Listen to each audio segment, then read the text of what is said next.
the day after, the night before being the WWE debut of Zilla Fatu, and that has obviously dominated the conversation today.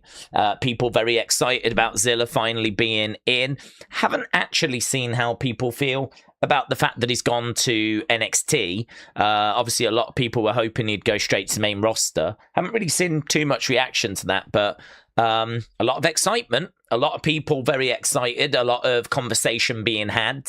It's definitely a moment, one of the big moments of the year for NXT. And I feel like we've been getting a fair few moments, actually, from WWE recently. If you think about, like, Becky's return, Stephanie's return, Kevin's return, Randy's return, Tatum's call-up. Now we've got Zilla's arrival. We had Grayson go down to NXT and drop that pipe bomb. As well as that, we obviously had Cruz Montana arriving as well. Like, we've kind of been hit with some big things in a relatively short space of time. So, good, exciting, let's go.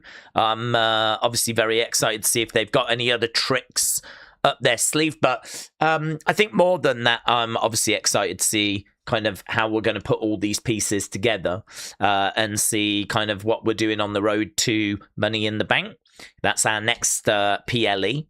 It's a little bit of a quiet August, a little bit of a quiet September as well. September's just got a Sunday night's main event, so a little bit quiet in that regards. But we know that obviously we still got NXT Heatwave coming up. That's coming up at the end of this month. We've got like some AAA shows coming up as well.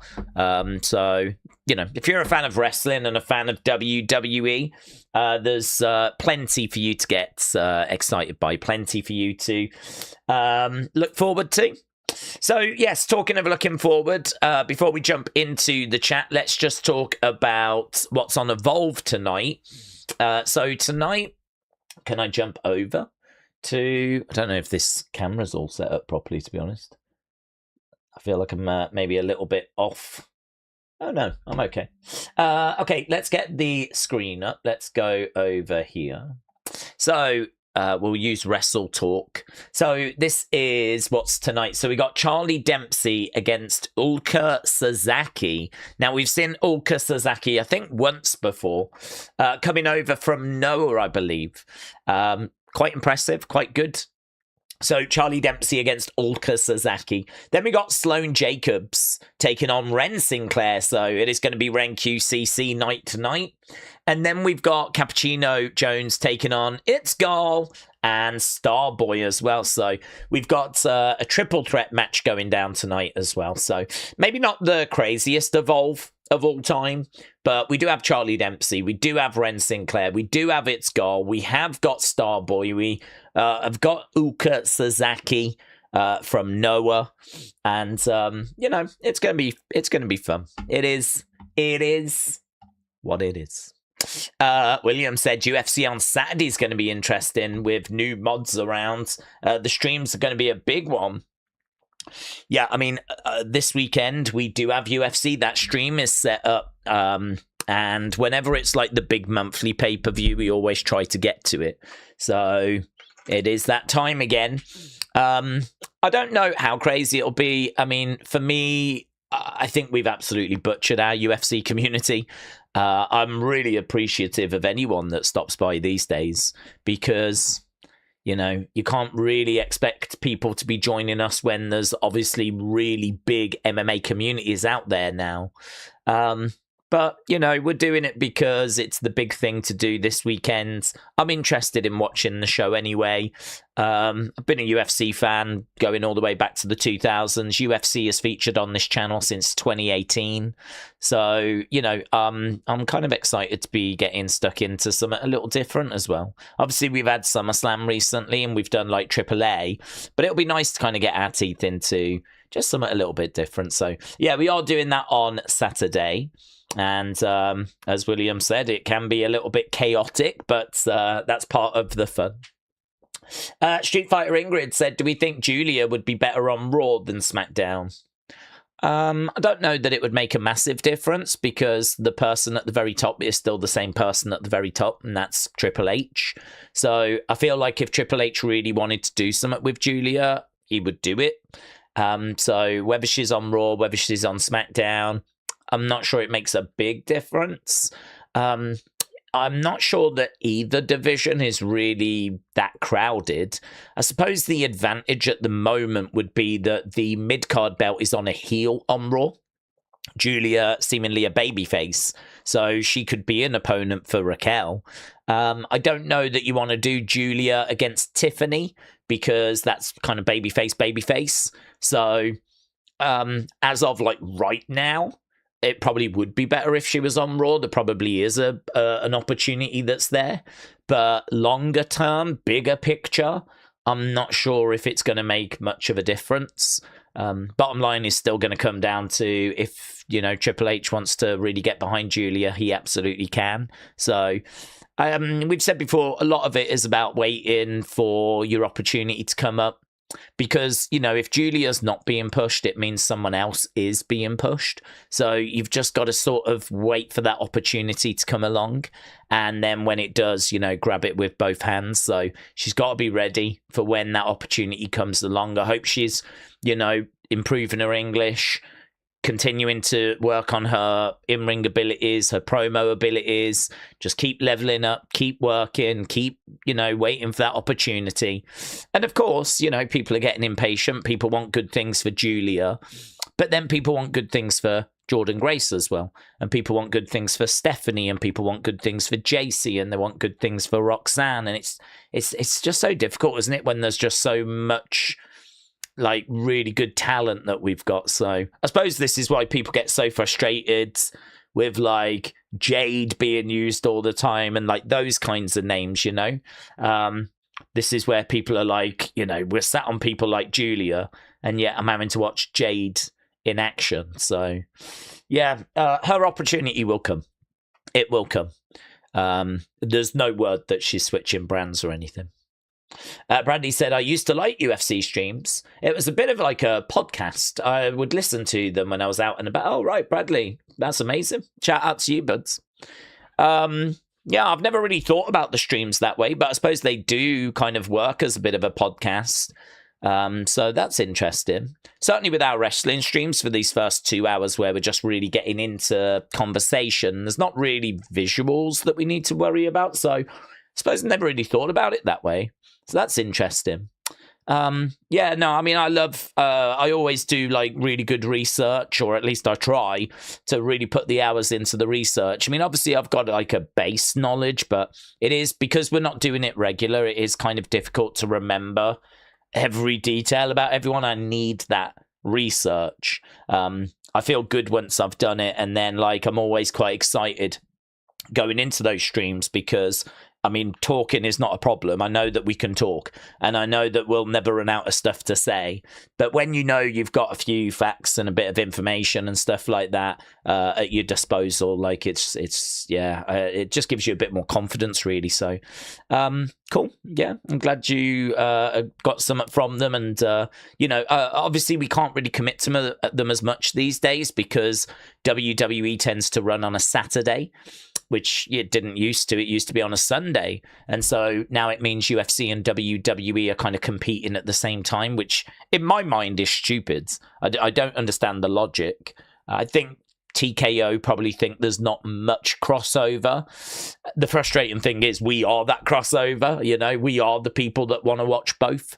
So we've just kind of got caught a little bit there. But that's okay, I mean, we just do the best we can, really. But thankfully, there's nothing clashing with this weekend. Pretty big card with Islam Makhachev. Whenever Islam's fighting, it's always a big deal. Certainly interest-wise, he tends to kind of really bring a lot of attention. So, yeah, I don't know, man. I'm looking forward to seeing what goes down this weekend. Casey, shout out to you. Shout out to Casey. Just had a really good chat with Casey and Mr. Casey, Jeebus. So I saw many of you in the chat were enjoying that. And yeah, good. Really good. Had a really good time.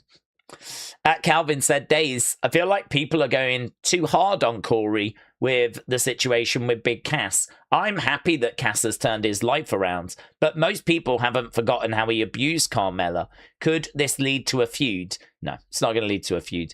And I also, we had a conversation on this the other day.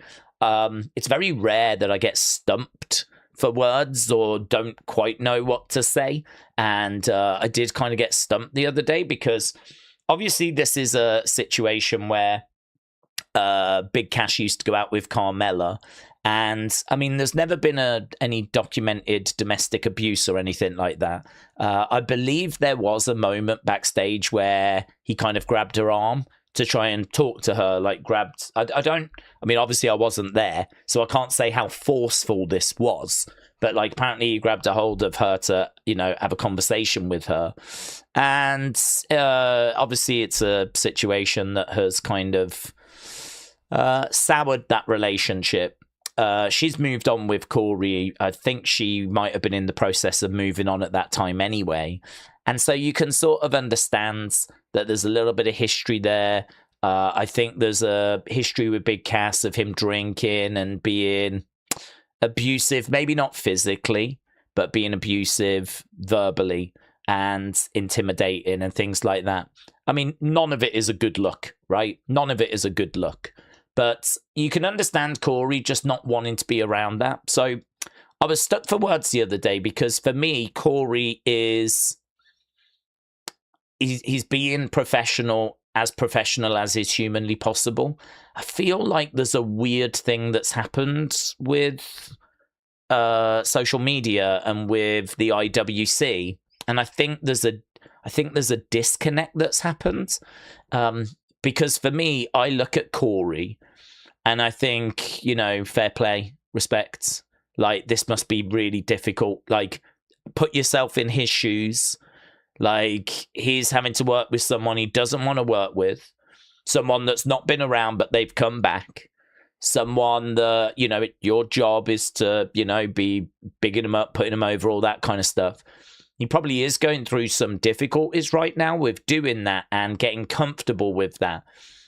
You would think that people would look at that and maybe understand, and people would look at that and have a bit of sympathy. People would look at that and, I don't know, where's the human compassion? Where's the... I don't understand. I don't understand why the IWC lacks that, and why like online lacks that. I don't understand. I probably should understand. I probably should by now understand that people don't think that way, and that it's just... people are just interested in talking points. You know, Corey's not saying much, and so it becomes a talking point. So I was saying this the other day, and I think Metal Mama jumped in, and she was trying to help me out because she could see that I was struggling to sort of find the right wording. And she was like, it's called being an adult. And I was like, yeah, you're right. That's exactly it. It's called being an adult. It's called being an adult. It's being put in situations that don't feel comfortable. It's having to deal with things where, yeah, it's not going to bring the best out in you, but you know what? You get through it, and eventually it'll probably get more comfortable. But actually, for me, there's not really anything here to criticize. I think he is understandably uncomfortable with the situation, and I think that, you know, for me, it's a case of I understand. Do you know what I mean? It's going to take a bit of work. And if at the moment he's just being a bit quiet, that's absolutely fine. So obviously he can't be this way forever. And, you know, maybe HR behind the scenes could get them both to sit down and just clear the air and just find some kind of working relationship. They haven't got to be best friends, but can it just be a little bit easier where professionally it can be a bit smoother? I don't know. I don't think it's worth making a mountain out of a molehill. It doesn't feel like a mountain to me. It doesn't feel like a massive talking point. It just feels like someone that's, you know, having to deal with a very uncomfortable situation, which happens a lot in life. I'm sure you've been through those situations. I've certainly been in those situations where you have to deal with those kind of uncomfortable moments. But you know, I am going to try and not keep going off on the IWC because I feel like I've been doing that a lot recently. So I'm going to try and not do that. But, you know, I've managed to get 15 minutes into this and it's been brought up. I would just say the IWC is maybe not the right place to get your moral values from. The IWC is probably not the place that you should look at and think that their reaction to things is the right reaction to things, you know. To me, this is a proper adult issue involving adults. And I feel like when I look online, there's a lot of kids that are commenting nonsense about it. That's how it feels to me. That's how it feels to me. I feel like this is a, you know, an understandable, difficult, complicated issue. And the people that are commenting on it, I'm not sure have really been through such things, or I'm not sure are kind of looking. I don't know that they're putting themselves in, say, Corey's shoes. I don't know that they're thinking that way, or if they're just, you know, typing keyboard warriors, you know, that kind of a stuff. So, yeah, I don't know, to be honest. I don't. It certainly won't lead to a feud. They're not. I mean, in my mind, like, Corey doesn't want anything to do with Big Cass, so this certainly ain't going to be leading to some storyline. If anything, we need to professionally try and find a way where we can just get them to be working together. Obviously, Big Cass doesn't really need to do much with Corey. He's just going to be in the ring doing his thing. I mean, you know, it might be worth having a chat with Big Cass and saying, obviously in wrestling, you would go over to the commentators sometimes, talk a bit of trash. Maybe don't do that right now. Certainly with Corey, if you're going to do it with Michael. Maybe don't do it with Corey, because that could be, you know, red rag to a bull type situation. But this is the kind of adult stuff and adult situations that happen in the real world. These are things that people have to deal with. I've had to deal with these sort of issues when I worked in retail, where people didn't get along. And, you know, this is the whole reason why HR departments exist. HR departments are human resources. It's all about managing human resources. Human resources are employees, and they are the people that work in a company. So if there are any issues involving human employees and human beings, like, that goes through the HR department. WWE have got a HR department. I think every major company's got a HR department. So yeah, you know, it's, I don't know. I get a bit stuck on this because, like, to me, this is like, I get it. I get that it's uncomfortable. I don't think it's a big deal. I don't think we need to make, I think it's a molehill. I don't think it's anything bigger. I think the IWC are going to look to make it bigger. I think the more that people talk about how Corey's not really saying anything when Big Cass, then all of a sudden, you know, people will start listening out. More people will listen out next time now. And then they'll listen out, and if he doesn't say anything, it'll be a story. And do you know what's crazy? If he does say something, it'll be a story. Because last time, he didn't really say, oh, he said something more. I bet they've had a word with him. I bet they've told him he's got to be more professional. Do you know what I mean? Like, we're getting to the point where the guy can't do right from wrong now. If he doesn't talk, it's a story. If he does talk, it's a story. If the IWC want to make a thing out of something, they'll just make a thing out of it. And, you know, I'm so not here for that stuff. I cannot stress how much I do not give a flip about that. That is not why any of us got into wrestling. That is not the stuff that I find interesting. I want to talk about wrestlers, stories, matches, builds. Do you know what I mean? Where we go in with the solo situation, how people feel. That's where I want to be. Not in, what do you think about Corey and Big Cat? Oh my God, Jesus Christ. You look online and you just feel like you're reading tweets from about 10,000 virgins. So, yeah, I'm not a big fan of, like, the IWC and online reaction. I find that it's kind of very out of sync with where I am. Stuart said, Daze, now that Solo, here we go. Love this.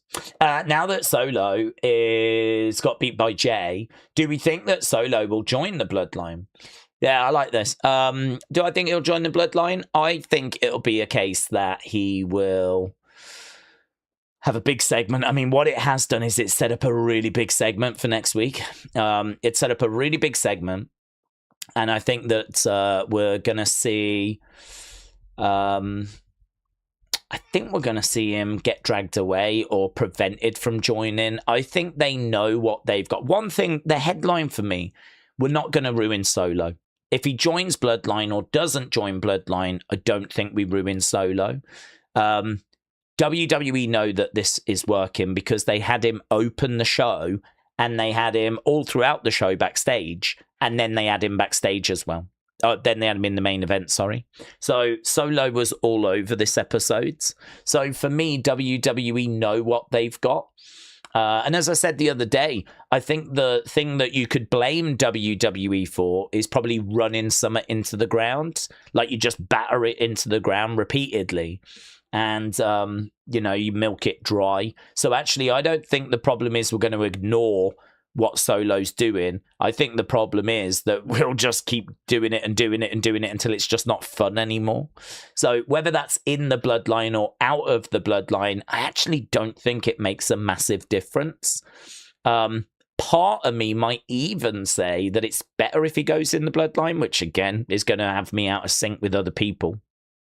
But the reason why I would say that, like I said the other day, was when you look back at the bloodline and what it did for Sammy.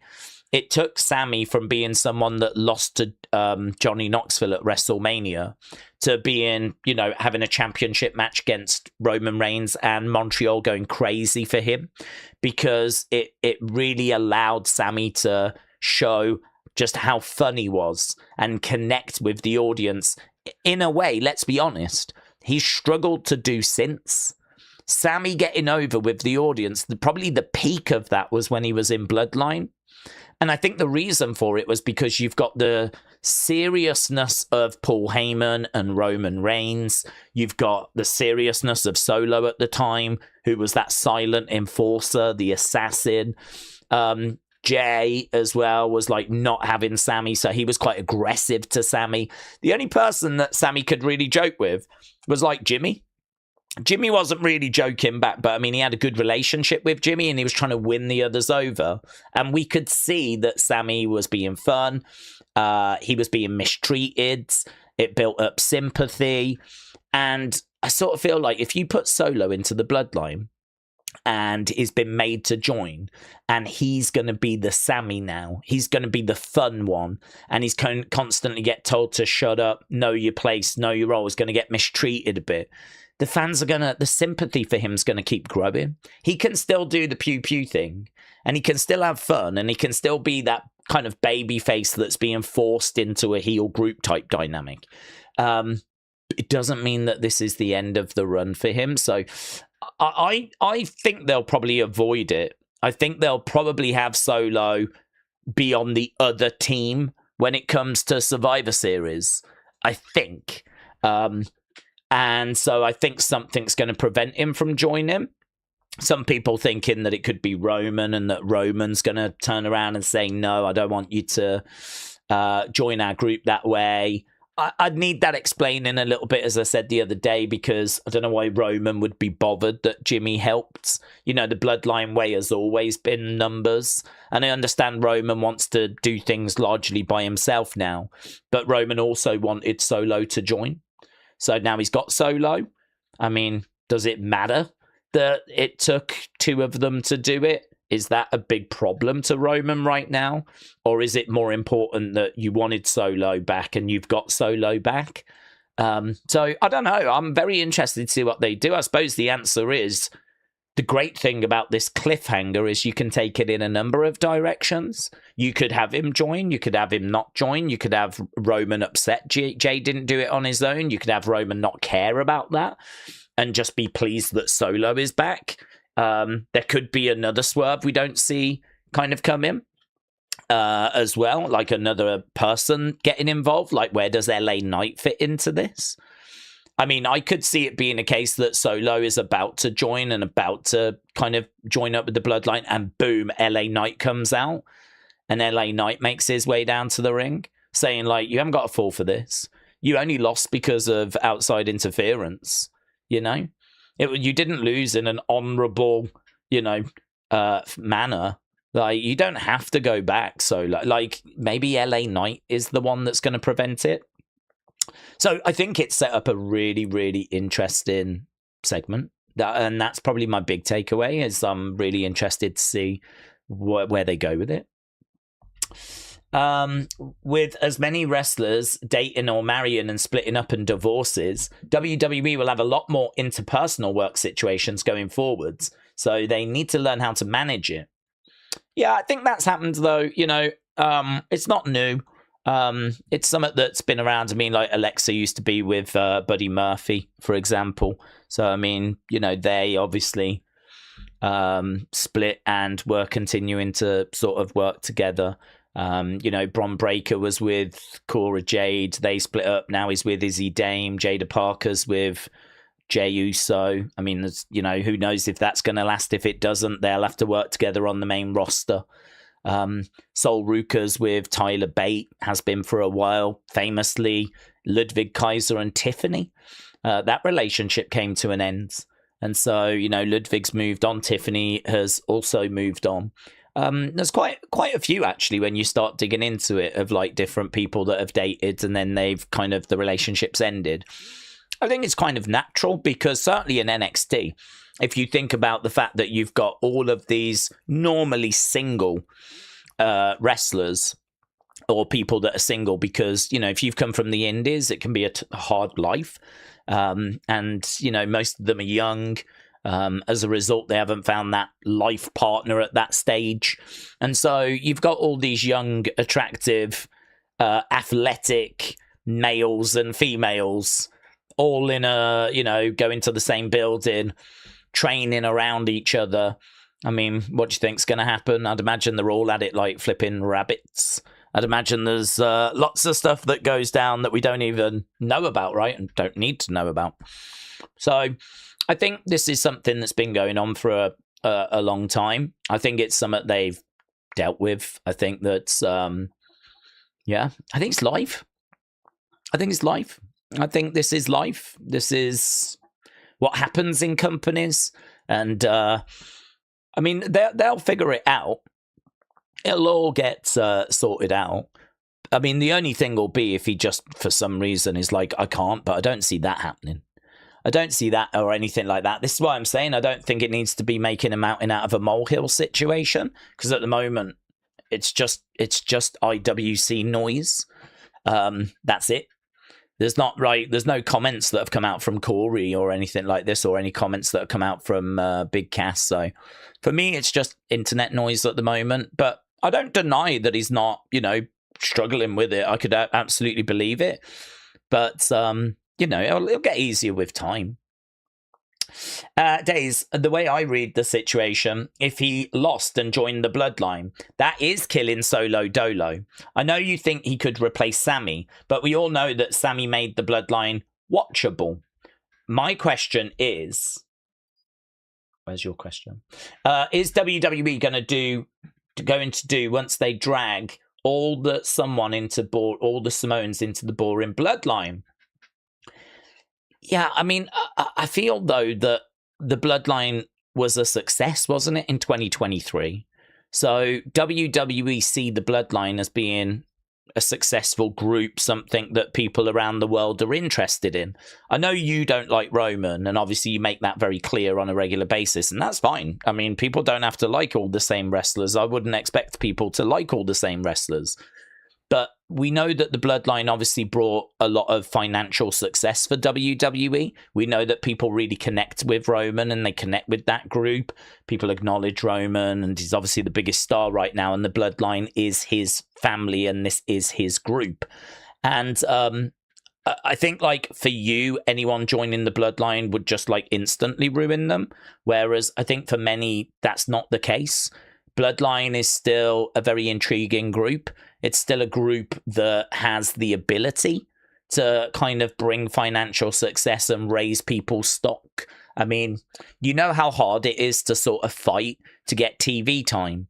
So if you get into the Bloodline, you're going to get featured. I mean, it might only be in a backstage segment. You might be at ringside one week with someone else, or you could find yourself in a tag match, or you could find yourself in a big faction war, or, you know, there's lots of, you could be in a segment where you're standing in a ring with Roman, and just being connected with him is obviously going to, you know, help your presence. I mean, it really boosted Solo. If Solo had come in and not had any of that sort of bloodline stuff and had to try and make it on his own, I don't know. I don't know where he would have got to. Would he have been better? Would he have been worse? I honestly don't know. I don't know. But what I do know is that he had a good run of plenty of TV time, plenty of exposure, and it catapulted him into a SummerSlam main event when he came out of the bloodline. Then he was obviously able to start his own group, but it wasn't a success. And so now he's had to try and find himself a little bit. And that's where we are now. I think now that he's found something that's working, this is why I'm not worried if he goes in bloodline or not in bloodline. I don't think either is going to dial that down. I don't think it's going to dilute Solo. If he goes in, he still does the comedy stuff, just like Sammy was doing. He can go in and be that comedy guy. Because to be honest, they haven't got one. And I think it is something that's missing from the bloodline. They've got the enforcer. I think Jay is kind of that hothead that he was before. Jimmy is just sort of there, to be honest. Jimmy's just not really bringing much to the table. I mean, what did he really bring last time? He was probably the least interesting member of the bloodline, and he might be least interesting member this time around again as well. So you've got Jimmy and you've got Jay. Before you had Solo as the enforcer, this time it's Jacob. Roman is Roman, but we don't have that Sammy comedy character. And I think that was, I mean, did you just say he was like one of the best parts of it? I would agree. I would agree with you. I think Sammy was one of the best parts of it. They don't have it this time. So you could understand someone in creative saying, let's put in Solo because he's found that comedy element now. The bloodline are definitely missing it because everyone's saying this bloodline at the moment's not hitting the same as it used to. And I wonder if it is that Sammy element that's missing. So this is why if they do put Solo in, it's not, I already envisage people saying he's been ruined and, you know, I can't believe they're turning him heel and all this stuff. I don't know how you can reach that conclusion because how do we not know he's not going to go in and be the Sammy character? How do we know he's not going to go in and still be allowed to do the comedy, still be the making fun of Jay and pew pew and not taking it serious? So, I mean, for me, if he goes in, I'll be interested to see how it goes. Listen, he could go in and they could abandon the comedy stuff and everyone could be correct, right? But equally, he could go in and he could be the comedy character that Sammy was. I mean, no one knows. So for me, I don't really understand the doom and gloom. I don't really understand the doom mongering. I don't understand why everyone just immediately is like, well, that's it. He's ruined. You know, as I said before, there seems to be a lack of like goodwill that's out there. There seems to be, it just seems very reactionary now. It seems like if something happens that people don't like, it's the end of the world. This is a disaster. I can't believe they're doing this. Triple frauds. There's this, I don't know, I'm going to use the word anger and I don't know. I don't really get why it's there. Where's the joy gone? Where's the joy? Where's the... have people just been worn down or something like this? I don't know. I know we keep coming back to this, but like, this is where wrestling is at the moment. Like, I'm seeing stuff that I think's okay, and then I look online and it's like, that is not how it's landing. And it's a bit concerning, to be honest. It's a bit concerning. I mean, I don't know how WWE sort of pick up the nose of the plane, if you will. I feel like we're probably at the point where people just want new. So, you know, do you just pull the trigger on Bron? But then I think they're doing that with Oba. Bron and Oba is on the way. Well, what else do you do? I mean, you know, you could have Julia on TV going after a mid-card title, but I don't think that's going to drastically change online opinion. I think you've got to sort out that main event level, you know? I think you've got to sort of start getting new names into that level. That's the big frustration that you see. But then, to be honest with you, it's the big frustration you see in the IWC. You could change that, and the IWC could be happy, but is it going to actually result in anything financially beneficial? You know, just because there's people online moaning and complaining, is that going to actually, if you do what they're hoping for, which I'm not even sure I know what that is, but if you do what they're hoping for, which I think is bringing in fresh blood up there, moving away from Punk, moving away from Roman, moving away from Cody, pulling the trigger on Oba, getting Bron up there, giving LA Knight a run, does that take us to a new financial promised land? I don't know. I don't have the answer to that. I do know it's a gamble, and it's a gamble that's, you know, worth a lot of money. And I think that you could understand the creative team having to weigh up if that is the right direction or not. You could understand the creative team not wanting to just take a big swing. I think it's really hard. I think if you're in charge of like a company that's worth billions, not millions, billions, and has got a lot riding on it, I think like these big swings are really, you really have got to have confidence in them. You've really got to believe in them, because you are, do you know what I mean? You're putting your name on it. If you're going, this is the right thing to do, then because I really believe in it, then you're going to have to believe in it. And if Triple H doesn't believe in it, he's not going to do it, is he? So for me, I think that he is a very safe booker. I think he could take some more risks, but I don't know, man. I don't know that he's going to completely rip it up and like start again like I think some out there would like to see. So, yeah, it's interesting. I'm very interested to see where they go with the solo thing.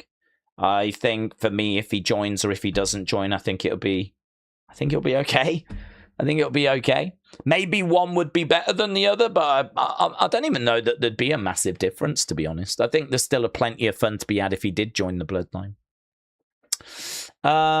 Guess what, Daze? I've been watching for 50 years. You've been watching for 50 years, buds. Wrestling's biggest fan. Shout out to you. I'm looking at your profile picture. Ring of Honor, New Japan, Impact, NXT, Raw, MLW, Women of Wrestling. Got lots of wrestling promotions. I've subscribed, by the way. I've been watching for 50 years. I'm about to see my first live show ever on the 14th here in Maryland. I'm so excited. Shout out to you, buds. 50 years? I mean, that takes us back to the 70s. So what did you first start watching then, buds? What was it that got you into wrestling? What was you seeing? Must be, well, it'd be territories, wouldn't it? Are you in the kind of northeast area? So was WWF your territory? 50 years? I mean, that's no joke, is it? That is serious. And this is going to be your first show that you're going to go to. That's mental. Yeah, wrestling's biggest fan. Let us know. I'd love to dig into that a little bit more. Congratulations, though. Oh, you're in Maryland, you said. I don't know where that is. Maryland. That is by New Jersey, which I know is by New York. So that is, yeah, by Connecticut and everything. I think that's still classed as being WWF territory. I actually don't know where the line is, because you're not far from the Carolinas. You're kind of in that sort of spot where it's a mystery to me. No, I think you're probably in the I think you are in the WWF territory, because I'm sure they did run Washington. I think the Carolinas really stopped maybe right at the boundary. That's interesting. Yeah, you'll have to let me know. What did you grow up watching in your area? Where is... I'm going to keep an eye out. There we go. I shall. AWA was my beloved, said Wrestling Daze fan. Right. I am originally from Louisville. I grew up with Mid-South, Georgia. Oh, wow. Okay. So you was like further south then. So you was like picking up all of those. Although Louisville's kind of across, isn't it? More so than south. But that's outside of WWF. That's interesting. That's interesting. Did you have a favourite wrestler at Wrestling's Biggest Fan? Did you have a favourite wrestler as you was kind of coming through? TJF said, what I mean is, if they do a group of 6 when Zilla joins and they fight each other, as there's no 6 people groups, unless it would split to like 3-on-3. Oh, I feel like we're a long way from Zilla joining. I don't think Zilla's coming up and joining anytime soon. I think by the time he does, I think that... there will have been fractures in the group and it will have kind of broken apart. So, yeah, I'm not envisaging there being like a 6-person sort of size group. You could probably do it once as a one-off, like for a Survivor Series in the future, but I don't see Zilla coming up, not this year, and not before WrestleMania. I think if he comes up, it'll be post-Mania at the earliest, and even then I'm not convinced. Genuinely, 2028 might be when I'm thinking that Zilla makes his impact on the main roster, and I really don't know where the bloodline will be by then, because I would imagine it's probably had this version of it probably will have had its run by then, with Jacob breaking out and everything. So don't think we need to worry about a 6-person thing, but we could always do it as a one-off for like a special sort of War Games situation. But as you said, there is no big kind of faction for them to fight against, unless you do a big story where, the rest of the locker room try and fight back and they're not happy about like such a big group. But that would not be sustainable over the long term. It would be a feud. It would be a story. It would probably be something you do leading up to Survivor Series. But no, I wouldn't be worrying about Zilla. I really don't see him coming up anytime soon.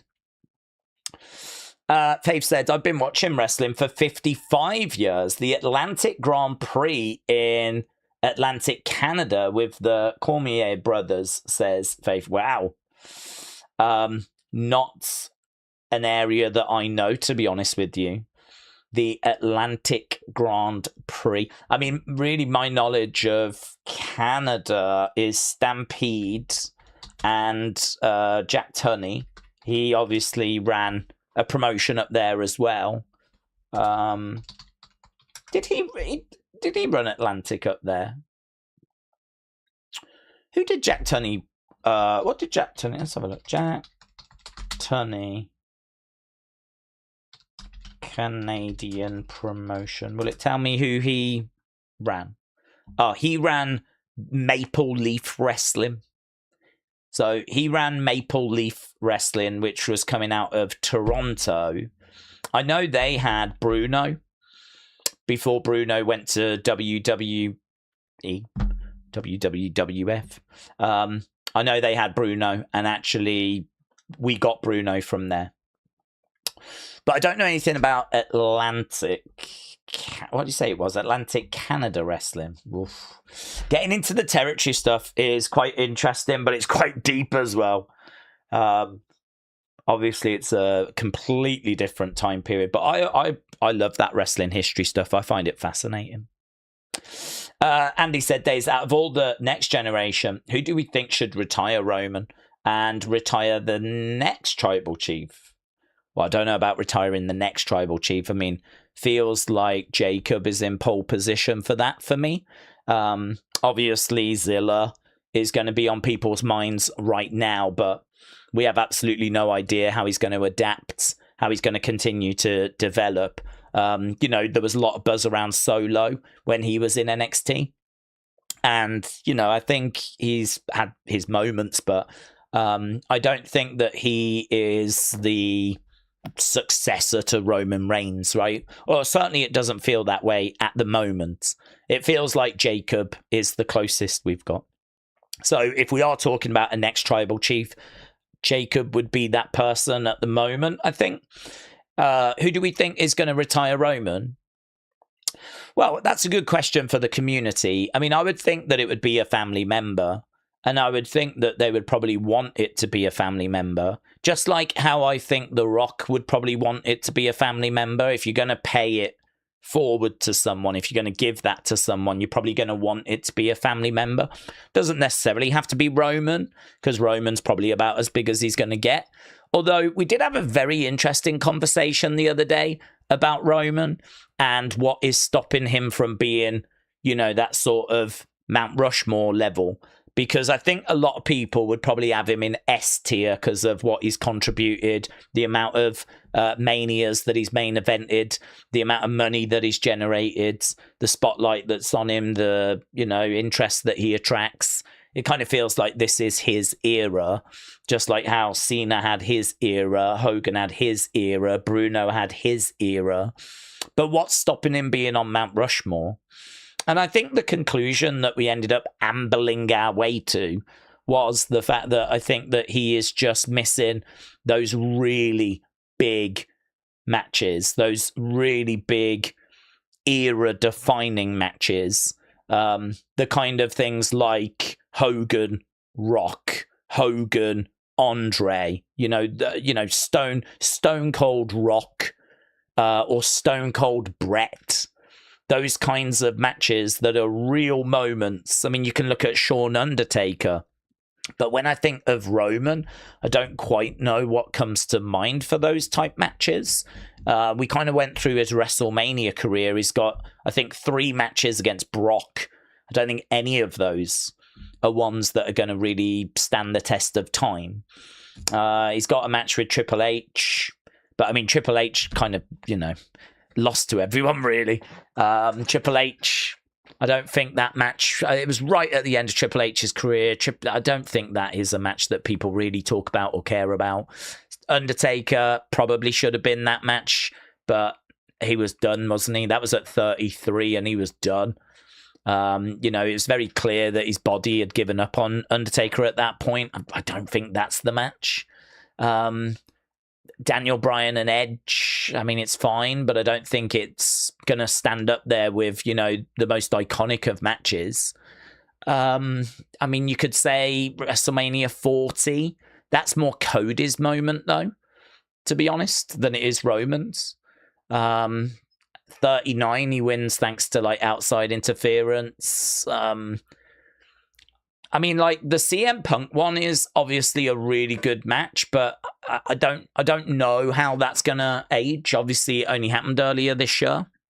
It still doesn't feel like it's gonna get spoke about like Hogan Rock, or it's gonna be spoken about like the WrestleMania 17 main event, or it's gonna be spoken about like Hogan Andre, or Rock Cena at 28 or 29. Those really, really big matches. I don't feel like it's getting spoken in that regard. I mean, this is why I think the Rock match would be really big for him. And I think it would add something, because I think a match against the Rock would generate that sort of extra interest where it would actually be a very notable match in Roman's career. I feel like they're missing at the moment. I think he's got the character, he's got the title run, he's definitely the biggest star in this era, but does he have that big match? So, yeah, the one that really stands the test of time, the one that everyone goes back to, the one that's like a key cornerstone of WWE history. Some people will say that he does. I'm not so convinced. I'm not so sure. So I think if he was to have that, I think that would be good for him. Obviously that could be how The Rock ends. And he might kind of call it quits at that point, putting over a family member. Again, debatable as to whether Roman needs it, but it depends what you're measuring. Does he need it to be the biggest star of this generation? No. Does he need it to get onto people's Mount Rushmores?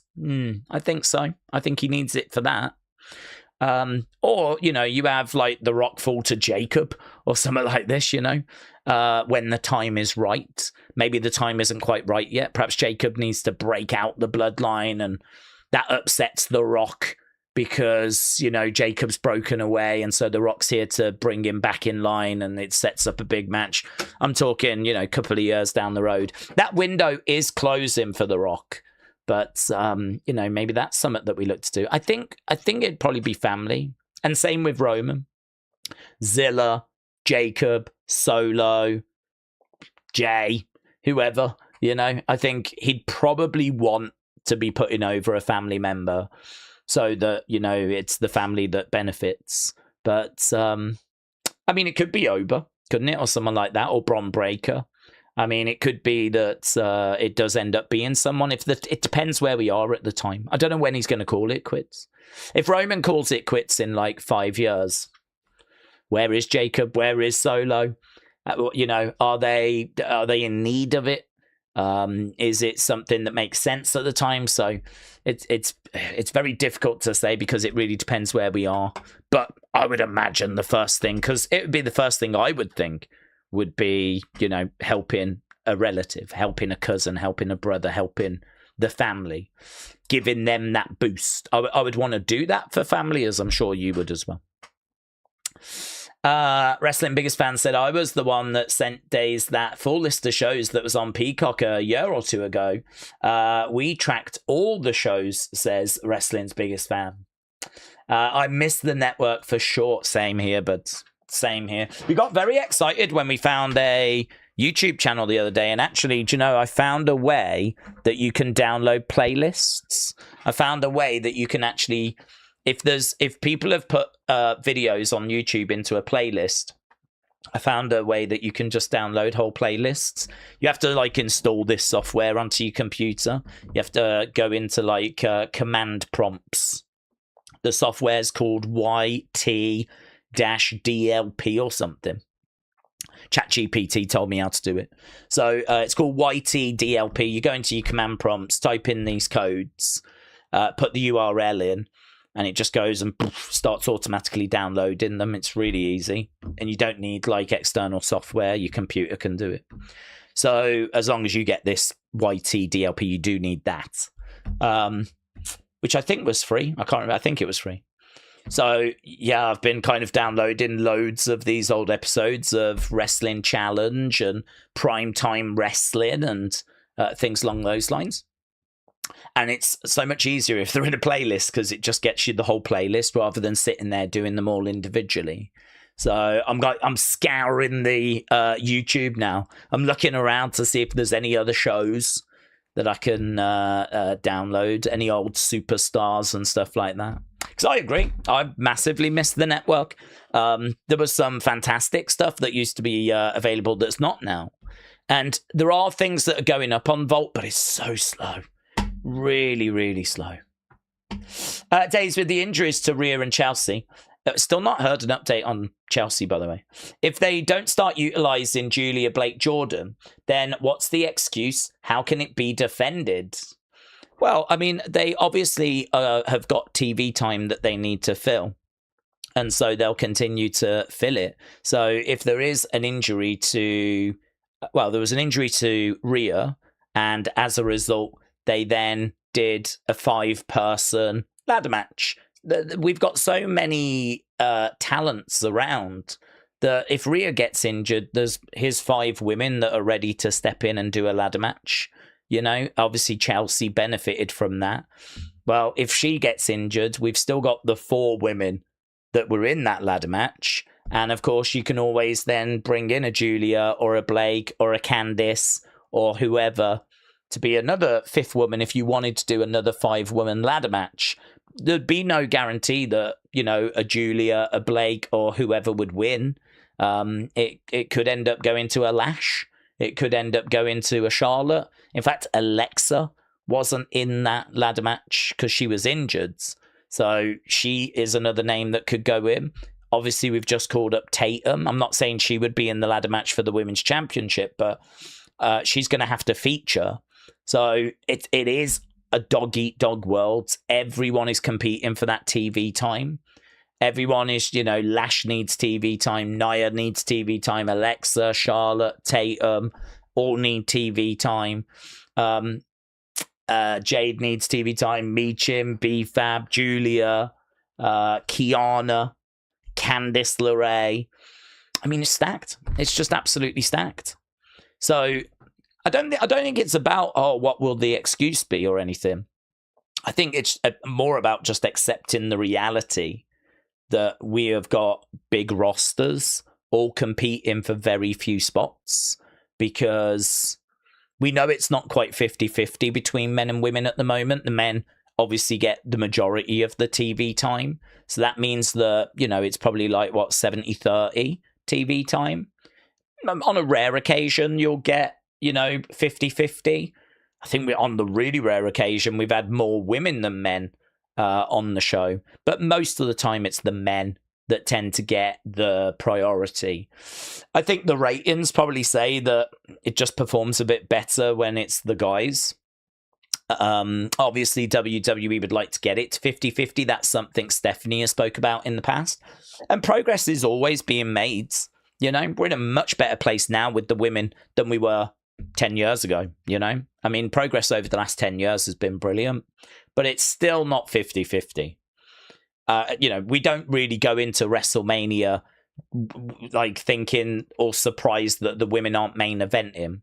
We don't go into the, Survivor Series. Do you reckon the women are going to be the last match, or will it be the men? It's probably going to be the men, isn't it? Certainly if it's Bloodline.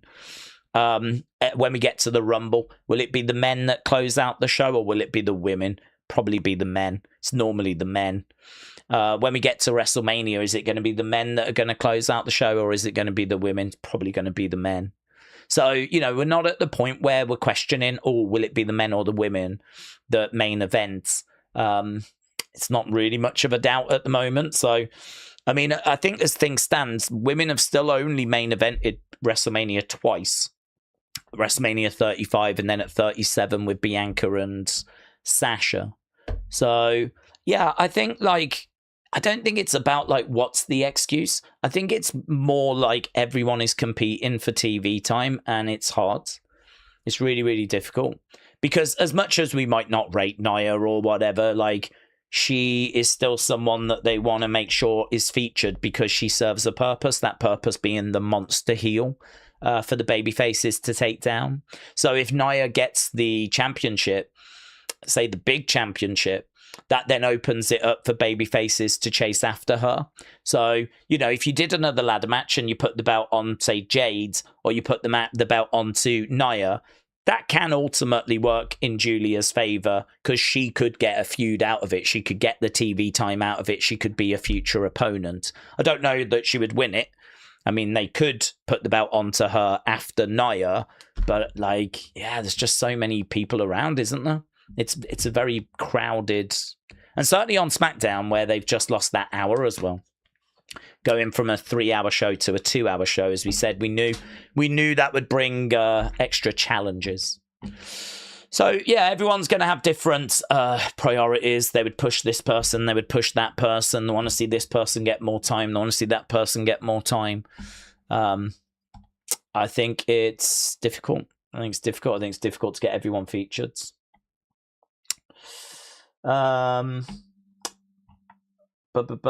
think it would be a nice touch if Estrada managed Zilla like he did his dad's, but in NXT. He likes Zilla's debut post. Maybe it's possible. Yeah, be a nice touch. I think if ever Zilla finds himself in need, I mean, I'm not sure if we would go that way just yet, just so that we can continue to work on his promos, because I don't know that we need someone speaking for him at the moment.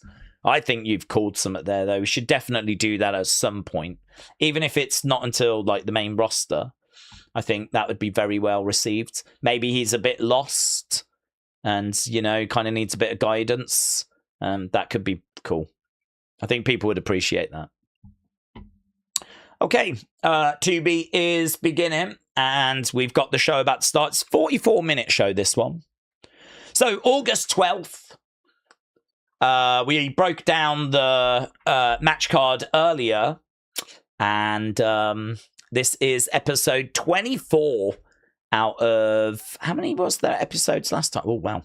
There was 49 episodes last season, so probably about halfway through this season. Okay, let's see what they've got for us. Big Time said, SmackDown last week did 1.46 up from 1.37 when the show was 3 hours. We barely stayed above 1 million in June. Loaded up the men's roster. Punk spearheading has boosted interest. That's that's interesting. That's interesting. I suppose, like, removing the third hour, which is, you know, you do tend to see the graph do that, don't you? So, you know, it kind of starts hot and then declines as people like Choo now. Maybe there's a little bump for the main event. But, like, by losing that third hour, you probably don't have as severe a decline. So it might be a little bit of an artificial higher number. Here's Charlie Dempsey. Still, though, we'll grab onto positives. Here's Charlie Dempsey. Wrestling Little Rye. Hello. Said Daze. The membership, it's definitely money well spent. Wrestling Little Rye, shout out to you. Yeah, wow, I thought we had a really good member stream today. Really good chat. I think it gives people an idea the kind of thing that we're going to look to do when Wrestle Feud wraps up. I mean, it's not wrapping up forever. It's just going to get put on hold. But, yeah, tomorrow we've got, like, a watch-along coming up. On Friday, we've got our championship game. And, obviously, we've got Hall of Fame nominees coming up as well. So, there's a few things that are going down on the members' sides. So, Wrestling Little Right, shout out to you, buds. Okay, here's Ulka Sasaki. Now, we've seen this guy once before. I don't remember loads about him, to be honest. Don't remember loads.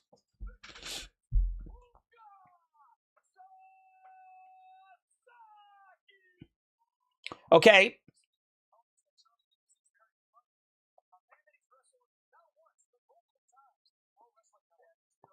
Okay, apparently these two have wrestled each other quite a bit in Pro Wrestling Noah. That could actually mean this is going to be a pretty fun match, couldn't it? If they've got some chemistry. Okay, Northern Lights. Right now, Dempsey is keeping Sasaki down. Daze, I think Dominic is booked weak. His character as a whole is that of a cheater. I don't think he's won a singles match as a heel without cheating, said Rapturous. Yeah, there's a lot of, well, you know, even from Dominic, frustration. I think he would like to be presented in a better way. I think there's a lot of people. I mean, it's funny, isn't it, with wrestling? I feel like there's a lot of conversations that are never going to stop. You know, you've got people that don't get onto TV, and so there's people frustrated about that. And then you've got people that are on TV that aren't being used the way people want, and people are frustrated about that. And it's like, this is never going to go away. This is how it's always been. So, you know, yeah, could he be used better? Yeah, definitely. Is it worth getting, like, upset about? I would say no. I'd say his future is pretty secure. I think they know what they've got with him, and I think his booking will improve over time. But, yeah, I mean, even he's come out and said he's quite frustrated with the way he's being used on the main roster at the moment. Uppercut coming in there by Charlie. Uppercut coming back there by Sasaki. Nice. Arm drag. Arm drag there by Dempsey as well, though.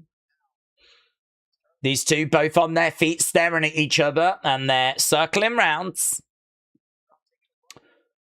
Locking up. It feels like a proper, serious, technical match, this, actually.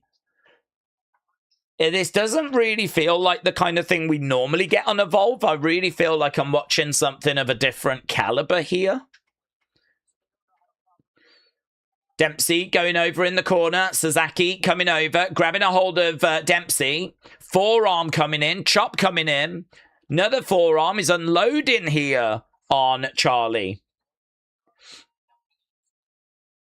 Oh, yeah, forgot we've got that Cat's ring announcer guy. I wasn't blown away by him last week. Ulka goes into that middle turnbuckle. Shot coming in, forearm shot there by Dempsey. Uppercut, forearm. Sloane Jacobs against Ren Sinclair. That's coming up.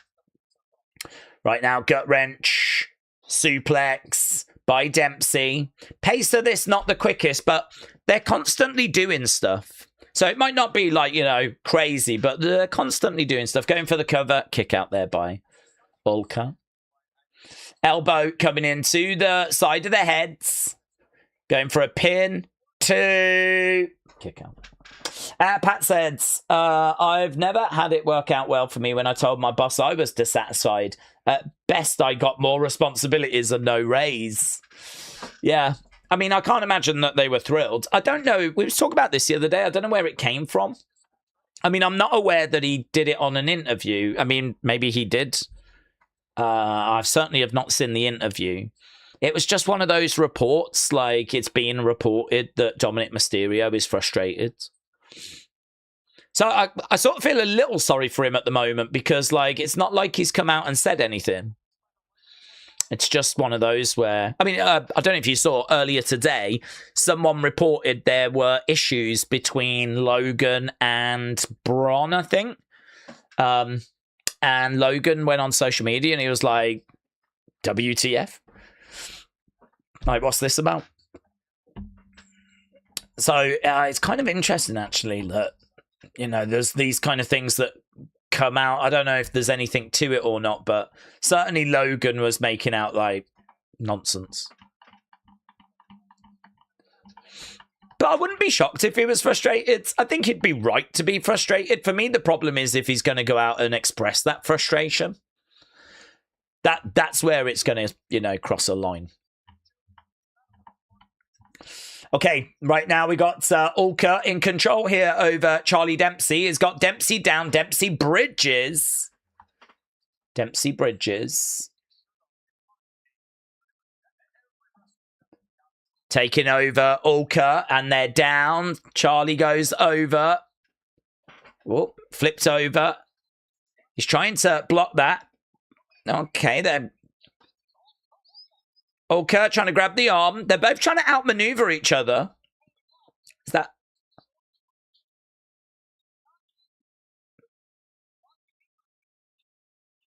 Charlie trying to get out of this. Oh, that's lovely. Into a Boston. Quite deep as well. Roll through there by Ulka, looking for an armbar. Charlie blocks it. Dempsey rolling through, getting up, looking for a German. You know that Dempsey is absolutely loving this match. He's really loving this. I mean, this is right in his wheelhouse. Lots of reversals, highly technical battle. Both guys are down at the moment, and the crowd are applauding away. Foreman Thatcher wanted a showcase. And he is getting a bit of a showcase here. Not sure if it's going to be tickling everyone's fancy. Chop coming in to the back there by Dempsey. Forearm coming in. We're at 9:20 for a timestamp.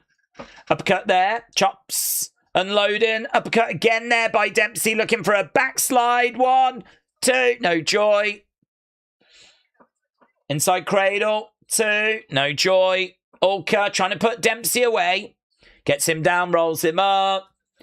We're gonna vote on this. I'll be very interested to know how people feel about this because it's a very technical style, and I don't know, man. I don't know if this is going to be really grabbing people. Charlie does get his. It's very different from what we normally see on Evolve, though. I am enjoying the different flavor. Charlie Dempsey was able to use that ring awareness. He was over by the ropes. Kick coming in there by Ulka and to the chest. Dempsey down.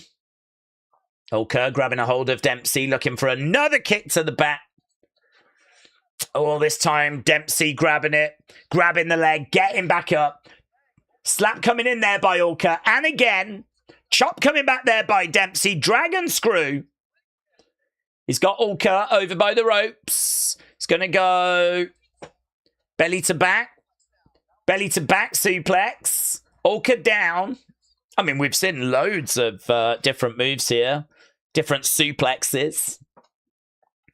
Orca down again. Charlie back up on his feet. Crowd are into it, making a bit of noise. Butterfly suplex. Bloody hell. Imagine that. Imagine if you had just a list of all the different suplexes and you just, you know, your goal was to do them all during the match. We've seen butterfly suplex, northern light suplex, belly to back suplex. He's trying to pick him up. Pretty weak slap there. Yeah, weak slaps coming in by Orca. Chop there by Dempsey. Orca lands on his feet. Sleeper hold is in. Middle of the ring right now. He's trying to get over to the ropes. No joy back into the middle of the ring. I mean, you do feel like you're watching a battle here. Oh, that's lovely. 1, 2, Dempsey. Dempsey gets it. He grabs, it's a bit perfect plex-ish. He grabs it, he just doesn't really hook the leg, takes him over, gets the pin. Noam Dar and Romeo were watching on that match. Let's get a poll in, shall we, and see what you lot think. Well, that's a very different match. It's a very technical match. I mean, it's a showcase of some moves. Bang. Let's see what people think. Robert, hello, my friends. Robert Wheelit, shout out to you, buds. Appreciate it. Daze, maybe it's just me, but I think Dempsey should act as a silent but deadly wrestler in Birthright. Someone who's supposed to be, like, positioned for singles golds. Brooks Jensen calling the match a masterpiece.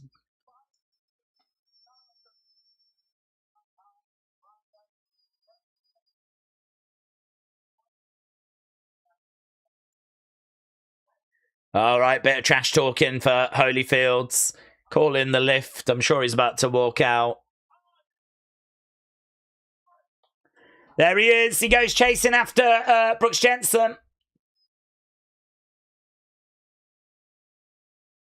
Okay. Where are we time-wise? I'm at 13:18. It's paused at 13:18 for me. Just got a ad break right now. So we've got about half an hour left to go. I'm at 13:18 if anyone's trying to get in sync. Yeah, Edward, shout out to you. Okay. They showed Zilla's family reaction to him on NXT said Street Fighter. Yeah, it's good, isn't it? Really good. Really good. TJF said, I miss Montez scaring security and being rebot randomly. Oh, being a robot randomly. Yeah, he's fun. I really like Montez. I don't know. I don't know where we are with a look at him as a singles wrestler. I don't know if that's still something people are looking for. But, oh, man, I still feel like there's... if he was to just keep doing this for the rest of his career, I will feel like we absolutely left something on the table. I feel like there's more that we can get out of Montez than what we've managed to get so far. I agree. He's a really fun wrestler. I don't know if it's WWE that don't see it or don't want to explore it, or if it's Montez that doesn't want to because he's worried about Dawkins. I don't know. I do feel like there's plenty there, though, that we could explore. We kind of did have a little look. I mean, he was in a Elimination Chamber. So, I mean, we did do a little something with him as a singles guy. He was still in Street Profits, but he just had a little bit of, like, opportunity. Again, not sure what the thought process is there. Perhaps they just feel like they've got other stars that have kind of come along now, like Javon and Carmelo. Perhaps it was more at a time where we didn't have those kinds of people. And instead now they want to get behind Javon, Carmelo, Elia, Chad. It's that. I mean, that's where I kind of see him sitting with those kinds of names. Okay. Time-wise, 14:40 as Ren Sinclair is making her way out. Okay, here we go then. Ren Sinclair. Smile on her face, making her way, skipping her way down to the ring.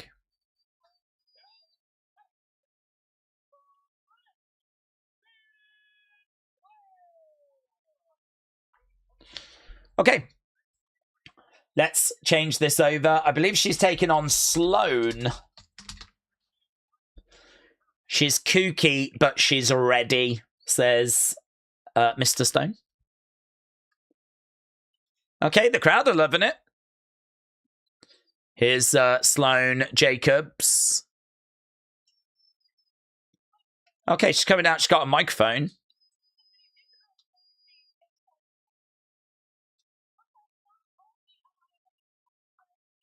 Not only am I about to beat Ren,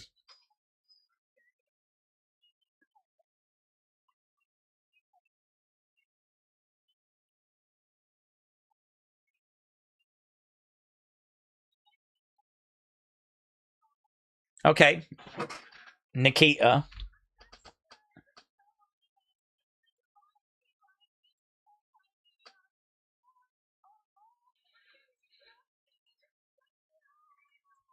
Okay, so Nikkita is going to be in the VIP section supporting Sloane.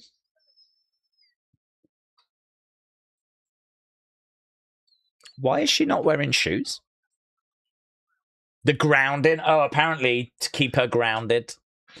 Okay, well, Nikkita has made her way out. She's going over to the VIP section. We're at 16:32 as Nikkita goes over to that VIP area.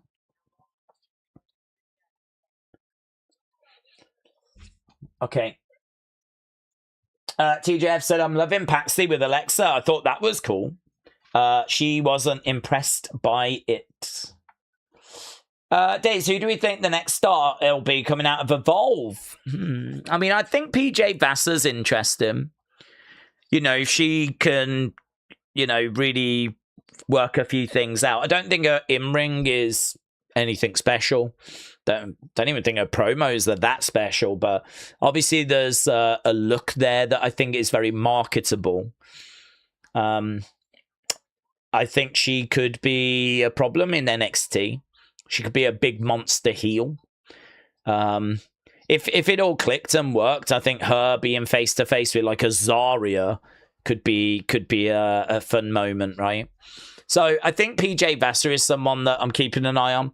I do think Carmen Petrovic, I mean, I don't know if she's still Evolved, but I was actually quite impressed with the development of her and Nikkita. I think both have improved since being in Evolve. So Carmen seemingly has gone to AAA and NXT now, hanging around Natty. So, I mean, it seems like that's been actually a success where she's gone down, done a bit of work, and then kind of bounced back up again. So, I mean, that's good. She was someone that was on my radar. I think Nikkita as well. I think, you know, Nikita's matches are a lot more entertaining than they used to be, in my opinion.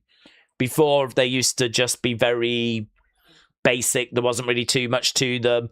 She would do like a leg split pin and kind of, you know, that would be, I think she would hope, a moment that would go viral rather than actually focusing on selling and, you know, other aspects of wrestling. She would do like some moments and kind of hope that the moments would grab attention. And actually, in all fairness to her, sometimes they did. But I don't think you can really build a wrestling career on that. Instead, I think she's gone down. I think she's a better performer now. So, I don't know. I don't know what the future's going to hold for her. I'm not sure about Wendy Choo. I still don't feel like Wendy Choo has really worked it out. I don't feel like she... I don't even know where she's gone, actually. I don't even know what we're doing with Wendy Choo at the moment. I do like Holyfields. I do like Brooks Jensen. I think he's also someone that's really... I think he came down as a kid, and I think he's like a proper man now. I'm really impressed with the work he's done. But like, if we're talking about like new breakout stars, It's hard, isn't it? Because anyone that's decent, I think, gets moved on. Like Jack Cartwheel was good. He's gone to AAA. Romeo's good. They're using him with no Amdar. I think if you really stand out, you get taken quite quickly. But I think Holyfield has got a bright future. Obviously, he's very marketable as well because of the name. I like its goal. I find him to be fun. I think he could provide something a little bit different. But, you know, his in-ring's okay. The thing with him is you've got to give him something to get his teeth into. You know, he's going to live and die, isn't he, by the kind of stories that he's telling, the backstage segments that he's got. So, I still think he should be promoting Galteen. Like protein, but Galteen. And, you know, he could be talking about the gains that he's made and trying to promote it to the other wrestlers. And I could even see someone tipping a whole, like, you know, jar of it over him. So, yeah, I think, like, there's things like that that I think you could have a bit of fun with.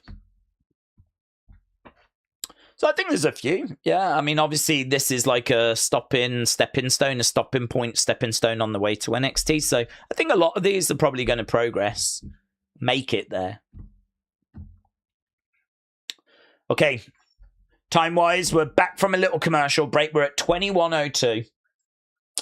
Wendy Choo has been doing some stuff in TNA recently. So, oh, actually, now that's interesting because I did ask the other day and say the other day, like, you know, where are we with that relationship? So that's interesting if she's been doing some stuff over there because we haven't really been having anyone from TNA come over. So I was kind of a bit worried about that relationship. I know we had Ariana Grace as their champ.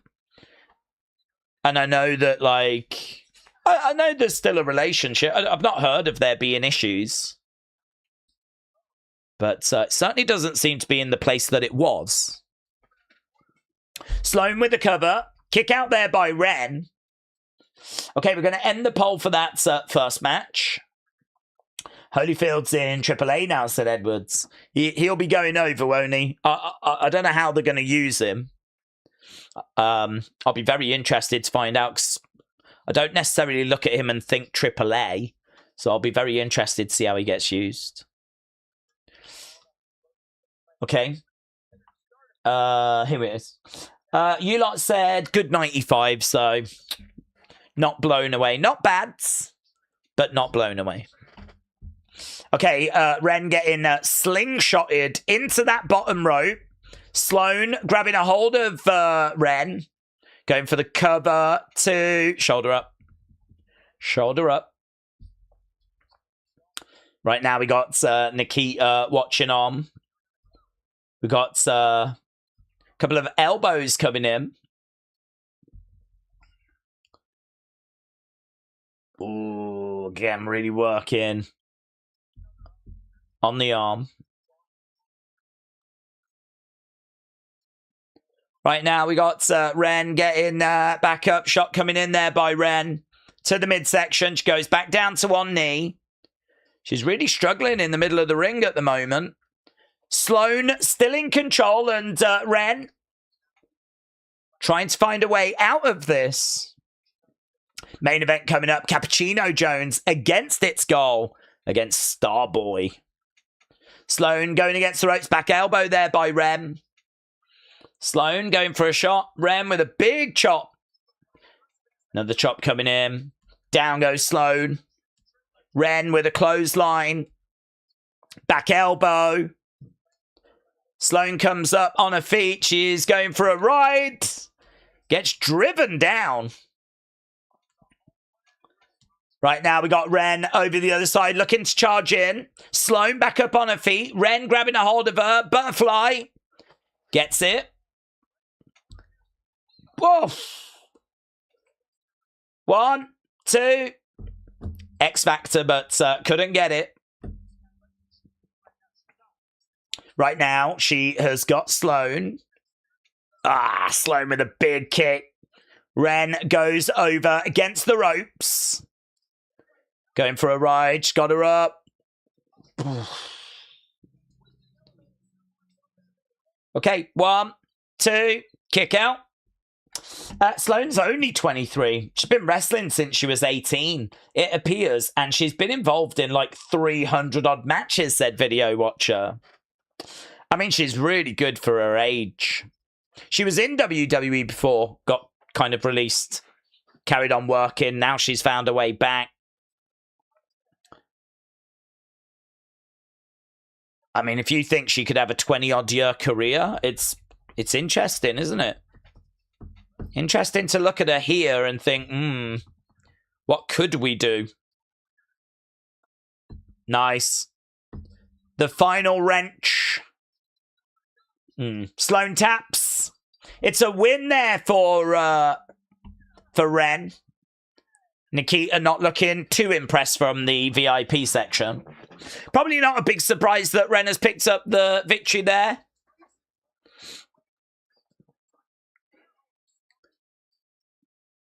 It's a win for Ren.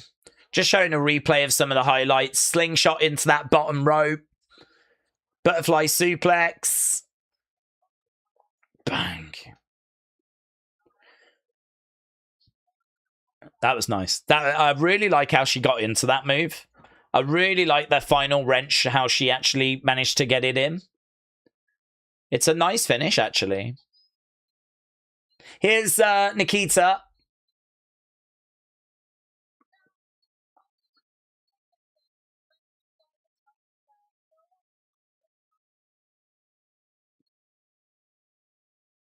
Okay, here's Thea Hale. Thea Hale's come running down, gone straight after Nikkita, jumped on top, started unloading. Thea Hale bringing the fire.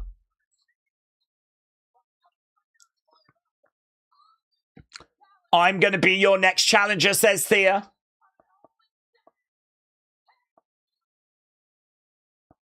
That title's coming home with Dad. Is that what she just said? Is she Dad?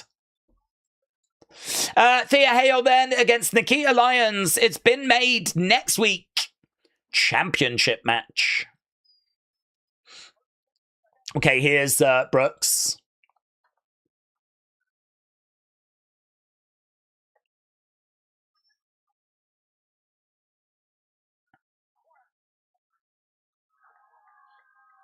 Okay, there's Holyfield still chasing after Brooks Jensen. Brooks Jensen speeding off. Okay, there we go. Right, we're at 27-21. That's where we've kind of froze at the moment. We've only got one match left. This is going to go 44 minutes. I suppose it is 3 people. It's probably going to be a vignette or something in there as well. So, okay. Daze, for all the talk of AEW being hot in Vegas in front of 1,600 tonight, their average attendance is 1,828 in small venues. Pay-per-view attendance is 10, but they only go to major markets. I think it's hard, isn't it? It's just hard. I think it's hard for everyone at the moment. I think cost of living and fuel prices and all of that is very, very real. In fact, we don't even know how much of an effect that's having at the moment. We might not know until, we kind of come out of this period. Yeah. It's hard. It's difficult. I think a lot of the buzz around AEW is around the quality of the show. I think that from what I'm hearing, the show itself is a pretty fun watch. I think part of me would be a bit disappointed, actually, if they were putting on like a really good show and not getting the results. Because then you would start to question, like, well, what are you meant to do? I mean, if you can't actually win this game, the game being put on a good show, you get good ratings. If you can't actually win this game, that has just got to be bad news for wrestling, hasn't it? Isn't that just bad news for wrestling? I mean, I'd hate to think if I was in a situation where if I made a good video, it just didn't get any views. And there's just nothing you can do.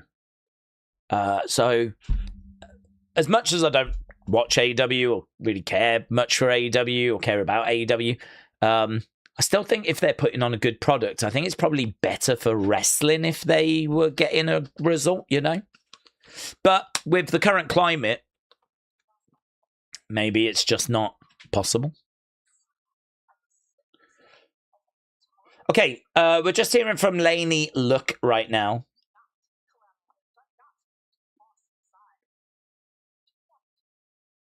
You got 2 weeks until I'm cleared.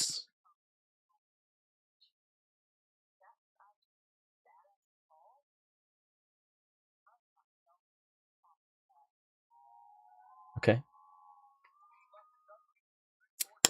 Lainey Look. Next week, we got CJ Valor against Sam Holloway. I was just thinking there, they had people cheering at the end. I don't think I would have that. I think it makes it feel a bit... I don't know, it's weird. I was just listening there to Lainey Look, and she was like, if I've got to go through the badass of Evolve, I ain't got no problem with that. And then you hear these people going, woo! It's like, oh, I don't know, man. I wouldn't have that kicking in. Maybe just, like, not have the crowd noise at the end. Some of it, because I think they get told to cheer. Some of it feels a bit forced and a bit fake and a bit, I don't know. It does, some of it does provide a bit of energy, though.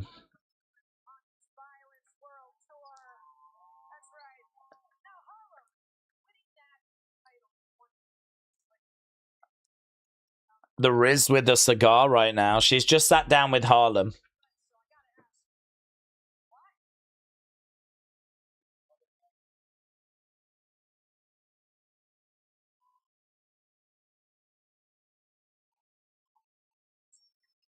I know it's only going to get harder. I've got to be more aggressive.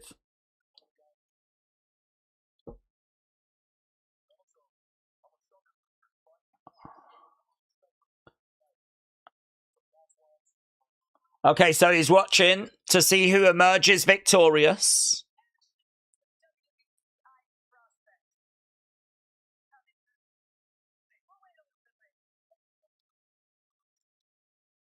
Okay, here's its goal.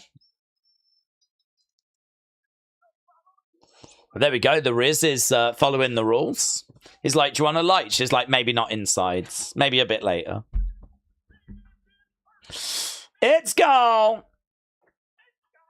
She's very professional, the Riz. Very professional. Oh, no. Have I seen him do that before? Walking into the middle of the ring.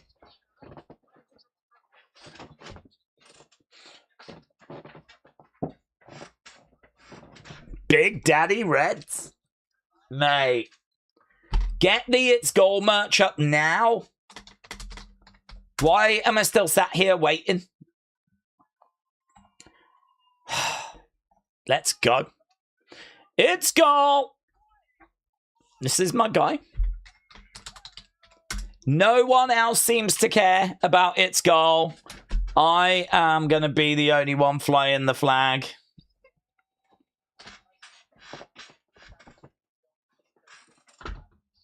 Yes.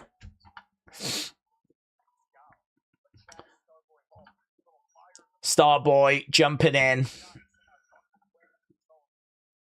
Cappuccino making his way down.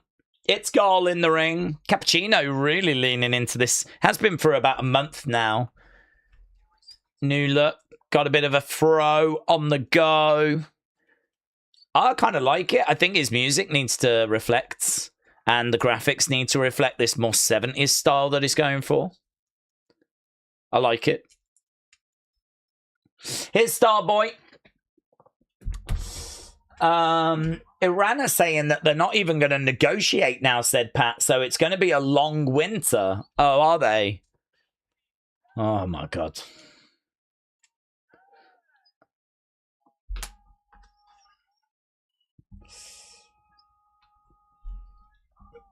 I don't know what I mean, I don't know what the plan is there, but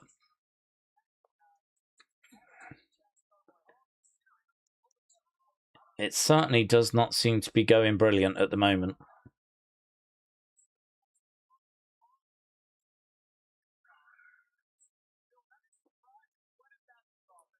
Okay. Match number 3. I need to change this, don't I? Jones, Starboy. It's goal! Let's go. Main event. Time is just coming up to 34 minutes. That's where I am. So looking at 10 minutes. 10 minutes. Oh yeah, doing some push-ups on both Cappuccino and Starboy.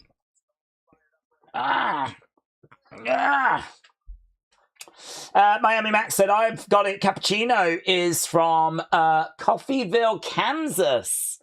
My first 2 roommates were from Coffeeville, Kansas. Is that where he's billed from? I've never noticed. Coffeeville, Kansas. Over in the corner, shots to the midsection. Those shots could have looked better. Oh, yeah. Duck underneath.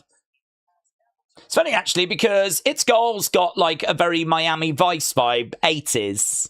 Miami. And Cappuccino's got a very 1970s vibe. So it's like a battle of the decades. Bang. Whoa. 1, 2. 2.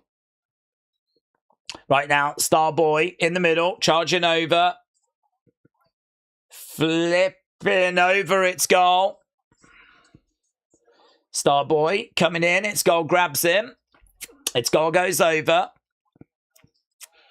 Big boot there by Cappuccino. Cappuccino. Starboy over against the ropes. Big boot there by Cappuccino. Starboy leapfrog. Kick coming in. Cappuccino goes back in the corner. Big boot there by Cappuccino. Cappuccino going up and taking over Starboy. Scoops him up. Slams him down. It's Goals back in. Clothesline misses. Cappuccino on the shoulders. Couldn't get it. Drop kick by Cappuccino. It's Goal all over the place. Coming in. Whoa! I do like those high cross bodies. High cross body where they both kind of go to the outside does look quite good. Oh, that's nice from Starboy. Kind of cartwheeling over into a big kick. That means Cappuccino goes to the outside. It's Goal's already out there. Starboy against the ropes. Cartwheeling, backflip. Straight over the top. Down goes It's Goal. Down goes Cappuccino. Starboy on top. Starboy on top. Rapture said, do we think Holyfield will get cheered, at least get a big reaction from a AAA audience that might recognise the last name? I don't think so. Just because, like, I don't know how many in that crowd are going to know that he is actually the son of Evander Holyfield. Like, Holyfield is a fairly common name. You know, there will be other Holyfields in the world. So I don't know that people will see that name and automatically assume that he is part of that Holyfield family. So I don't know if they're going to, like, educate them in advance and do some vignettes and then bring him in. I'm not sure as to what the plan is. I mean, you could educate that crowd in advance and make it clear that, you know, he is the son of Evander Holyfield. And then when he comes in, he'll get, obviously, a reaction. But straight out the gate, with no kind of educating, I don't know. I honestly don't know that people will... Do AAA fans watch Evolve? Are they so aware of WWE that they're engaging in that level? You know? I'm not sure. I don't know. I'm not saying they don't. I'm just saying, I don't know. I certainly wouldn't expect him to get a big reaction. He doesn't even get a big reaction in WWE. It's not like the crowd here go crazy when he comes walking out like they're losing their minds or anything. So I don't really have anything to base it on for it to be like a big reaction. But they could do a bit of educating.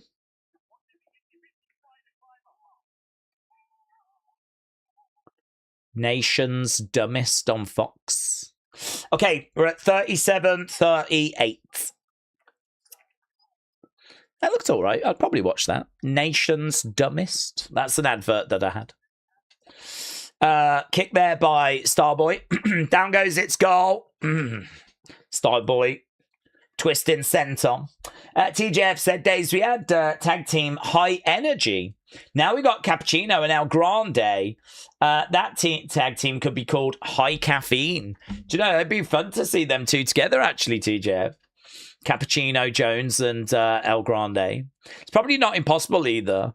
Obviously, Cappuccino was in a bit of a team with Jack Cartwheel. Jack Cartwheel's gone to AAA. Cappuccino could absolutely go to AAA, where El Grande is, and do a little something. So yeah, could be pretty fun. Back elbow there by Cappuccino. He goes against the ropes. Clothesline misses there by its goal. He grabs Cappuccino. Oh, drives him down. 1, 2. Starboy comes over. If I get coffee, it would be a latte with extra cream and sugar, said Nathan. Do you know, I just tend to have it black. I've told this story before, but like when I was young, I went to, my dad used to do like antiques. And so I'd help him sometimes. So he'd go to like an antiques fair and he'd be selling stuff, and he'd go off buying and I'd be left at the stall. Everything was priced. And so I just had to look at the ticket and say how much the item was and let them know, you know, my dad will be back later type thing. And so he did that, left me at the store, whatever. And obviously, you know, we'd have some sandwiches made from home, but, you know, he'd buy a coffee or something.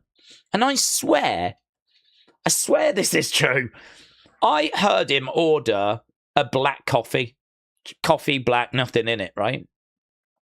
I swear I heard him order that when I was young. And I had no idea about coffee, right? When you're a kid, you don't, do you? So I didn't know what you did. So I was just like, well, I'll do what my dad did. I'll just have black coffee. No sugar, no milk. Just put the coffee granules in, the water in, black. That's it. Black coffee. And I wasn't keen on the taste at first. Like, you know, I feel like a bit of sugar or a bit of milk, whatever, probably makes it better. But that's how I have my coffee now. Completely just black coffee. No milk, no sugar, nothing. And I spoke to my dad like a few years ago when he asked, I was having a drink and he ended up doing it. And he was like, how do you have your coffee? I was like, well, same as you, just black. And he's like, I've never had that. I was like, what do you mean? He's like, I wouldn't drink it like that. Got to have some sugar or milk or something. You're the whole reason why I drink it this way. I've had it this way for years and years and years. It's like, I've never had it black in my life. What? So, yeah, I don't know what the hell happened there, but that's how I can't really drink it any other way now. If I put milk in, then it's too watered down. If I put sugar in, it's too sweet now. I've just got used to the taste. So, yeah, it's like, what the hell? Yes, you did. No, I've never done that in my life. I've always had a couple of sugars and a bit of milk. I'm like, what? It's goal in. Chuck in Cappuccino to the outside. We're into the final few minutes. It's goal trying to steal the pin. Oh, and he did. It's goal. Did steal the pin. Oh, it's a big day for us goal heads. Mate. Big Daddy Reds getting the victory, picking up the dub. There was that moment with Starboy going to the outside. That took us to the commercial break. I'm thrilled. So a big elbow there by Cappuccino, but it was goal that came in, chucked him to the outside, went back, stole the pin, got the win. It's happening. It's happening. It's a big win streak. Okay, it's goals on the microphone. That was light work, said it's goal.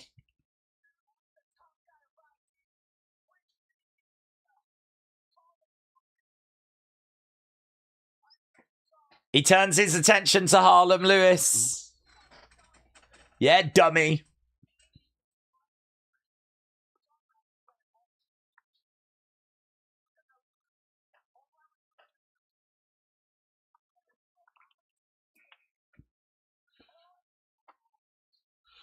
Okay, I think it's Skull's about to get murked here by Starboy and Cappuccino. Turns around, bang. This is just bad sportsmanship. You don't like to see this. It's just bad sportsmanship.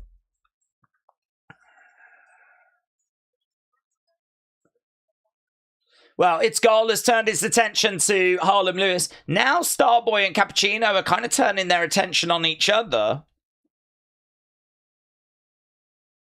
Okay, I think there's a bit of respect. There's a bit of respect.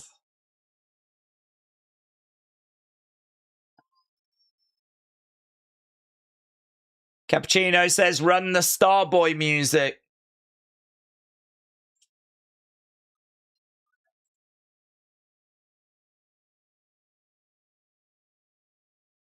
Okay, and they're dancing away right now.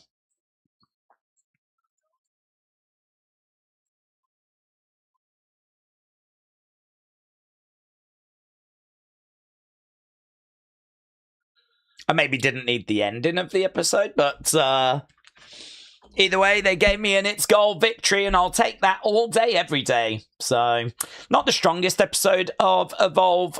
We opened with quite a technical match. Ren match was okay. Main event was okay. Some all right moments in it. It's Goal gets the win. Pleased. Yeah, I think like we've got a championship match next week that I think people will be quite interested in with Nikkita taking on Thea. So, you know, we got that to look forward to. So this was okay. It, you know, ticked a box. It gave us something to watch. Days, we've got 3 title matches on SmackDown with Carmelo and Corbin, JC and Tiffany, MFT War Raiders. Who do we think's going to leave as champions? I think Corbin probably because, I mean, he's only just won it, and I think there's lots of options for him. So I think Carmelo's going to get screwed in some fashion. JC Tiffany is interesting because I just don't really know that Tiffany's massively working, even as a mid-card champion. I think that there could be more to explore with, you know, you put that belt on a heel, that all of a sudden brings in, like, Julia, of course. And I think you can open it up to maybe Jordan Grace as well, gets her going again. Tatum, obviously, can have a match. Alexa could have a match. Charlotte could have a match. Yeah, I don't know. I wouldn't be against JC getting it off Tiffany, personally. Has Tiffany had it long enough? Yeah, probably. Probably. She's had it a little while, and I don't think she's really done anything with it, so... she might not lose it first time. It might be that she manages to get past this. Maybe a bit of controversy that leads to a rematch further down the road. But I really would be interested in putting that belt on JC. MFT's War Raiders, Wep her up. I think it's probably time to move on from Damien and R-Truth.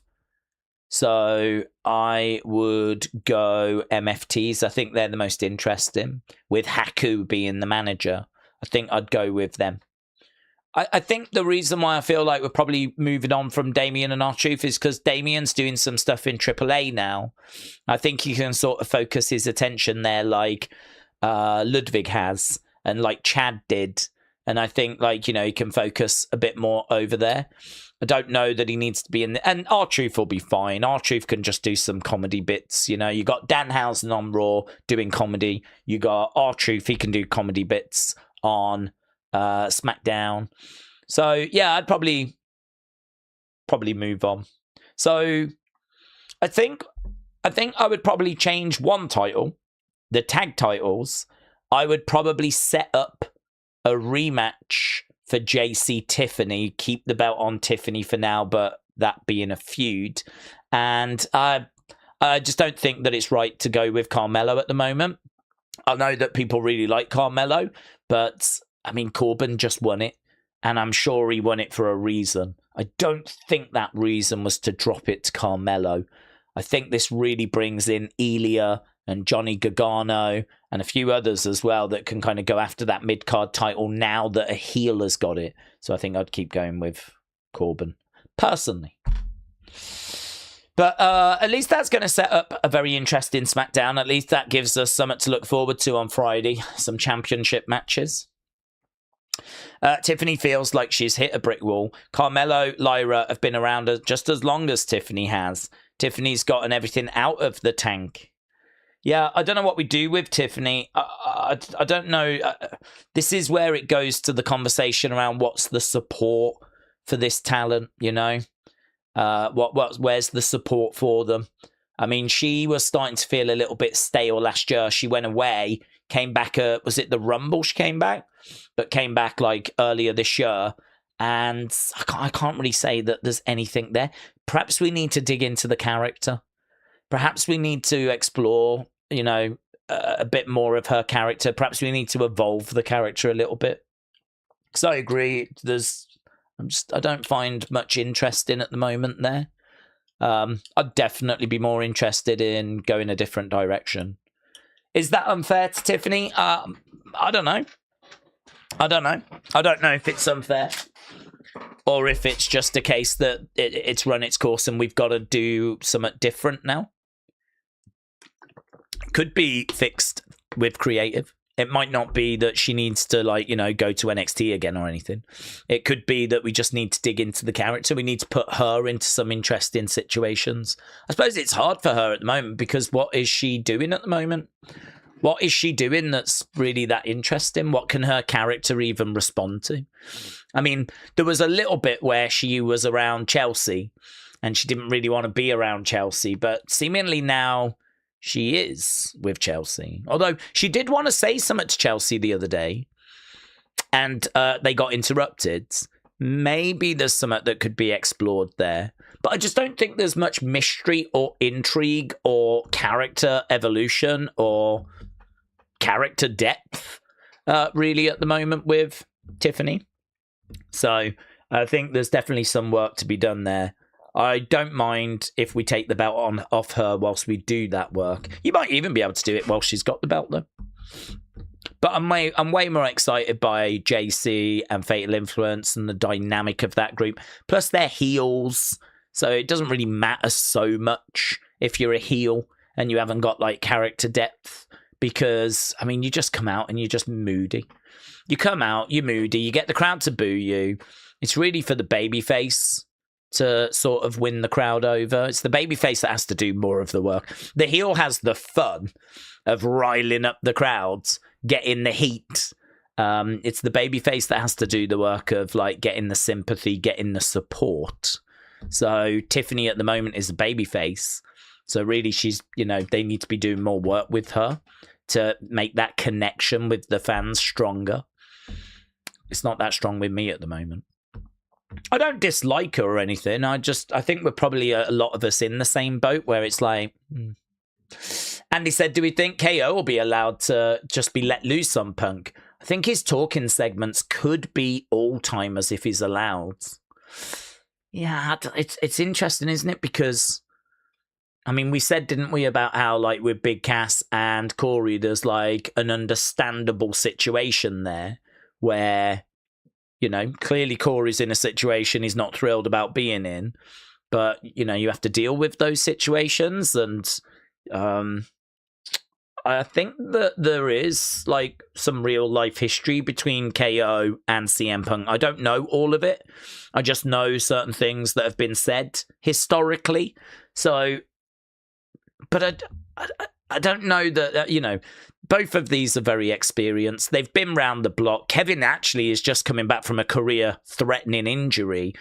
This isn't CM Punk Jungle Boy, you know? This isn't like Jungle Boy who, you know, maybe is overstepping the mark and isn't listening to his peers and, you know, all that stuff.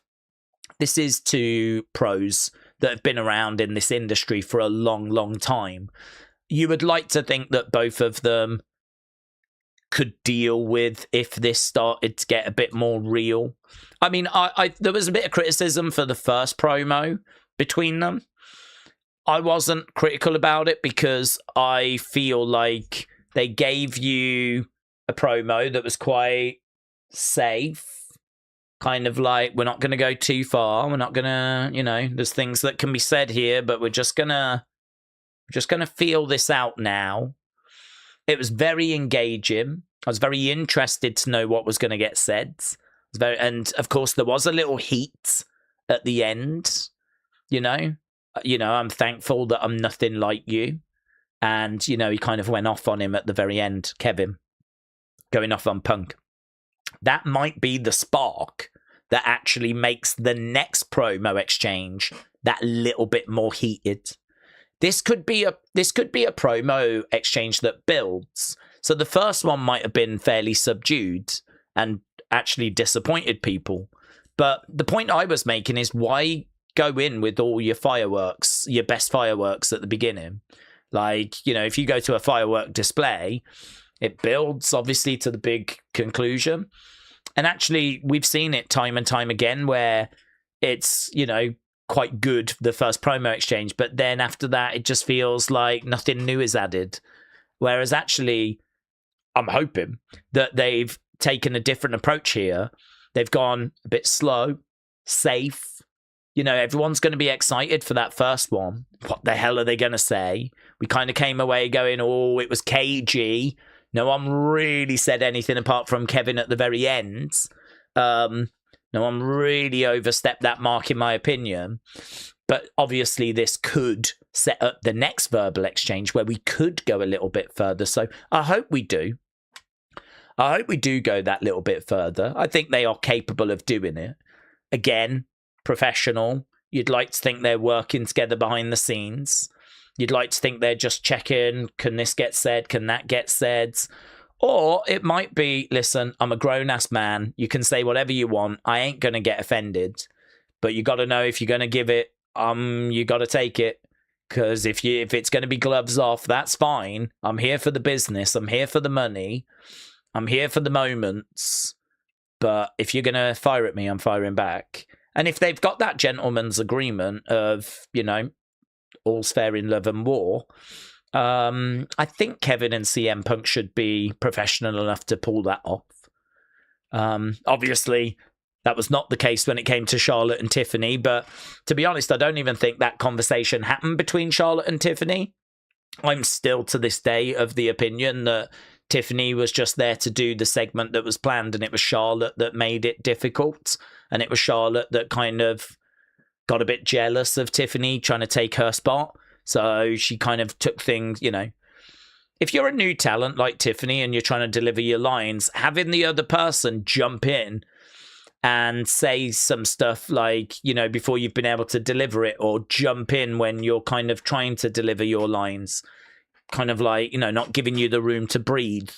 Maybe coming out with some stuff that you've not pre-planned, and she's coming out with it live during the show. You know, this is a test. This is unprofessional because, you know, you're being made to. It'd be one thing if you've said, like, do whatever, I'll respond. I don't think that agreement was in place between Tiffany and Charlotte. That agreement might be in place with Kevin and CM Punk, but I'm sure that Triple H would like to have his say as well, you know, make sure that this does not descend into absolute chaos. We've got to answer to the networks, you know. We are a PG product at the end of the day, yeah? So, you know, if you can get it to these points, the top stars are given that freedom, though. If Triple H, you know, gives the top stars that level of trust. But I would imagine he'd still want to know what's going to get said in these verbal exchanges. So I thought the first one was fascinating. I think whenever we do more, they'll be fascinating. The fans want more gloves off. I hope we do get that. We'll have to wait and see. Yeah, I think they could. I think they could go further. Absolutely. Rapture said, I think WWE will have Carmelo because I think SmackDown is in his hometown. If not, I could only think Ilya or Johnny is still being depressed. Ricky fighting Rey Fenix for the title. Yeah, I mean, there are options for Corbin. As we said, you know, Ilya can absolutely come back. Johnny can snap out of the trance. You can always bring in opportunities for people like Nathan Frazier and Axiom, because to be honest, they're too good to just be an unused tag team. I mean, Nathan Frazier is like so good, people struggle to keep up with him. And obviously we've seen Axiom kind of getting in there with Gunther, putting on a great match when WWE was in Spain. So, I look at people like that and think, damn, you know, there's opportunity there for those people as well. So he's only just got it. I wouldn't be taking the belt off him this early.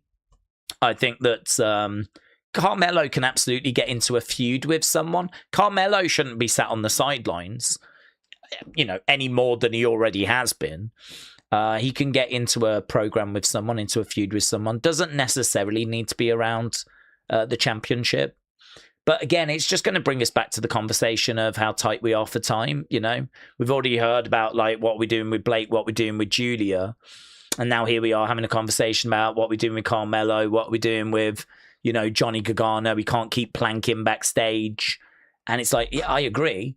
But like, we've only got 2 hours. And you know that we've got to feature Kevin and CM Punk. And you know that those big storylines and like the women's storylines, you know, the Chelsea situation, we're probably going to get some clarity on that as well. But again, Chelsea gets injured, just like how Rhea got injured. That's potentially going to take us down a different path once again. So it's an ever-changing, fluid situation where it's going to result in people winning and people losing in the sense of getting TV time and not getting TV time. And just have to see how it all shakes out. Yeah. I mean, I do think there's an argument that WWE can get better at rotating people in. I definitely think there's an argument there.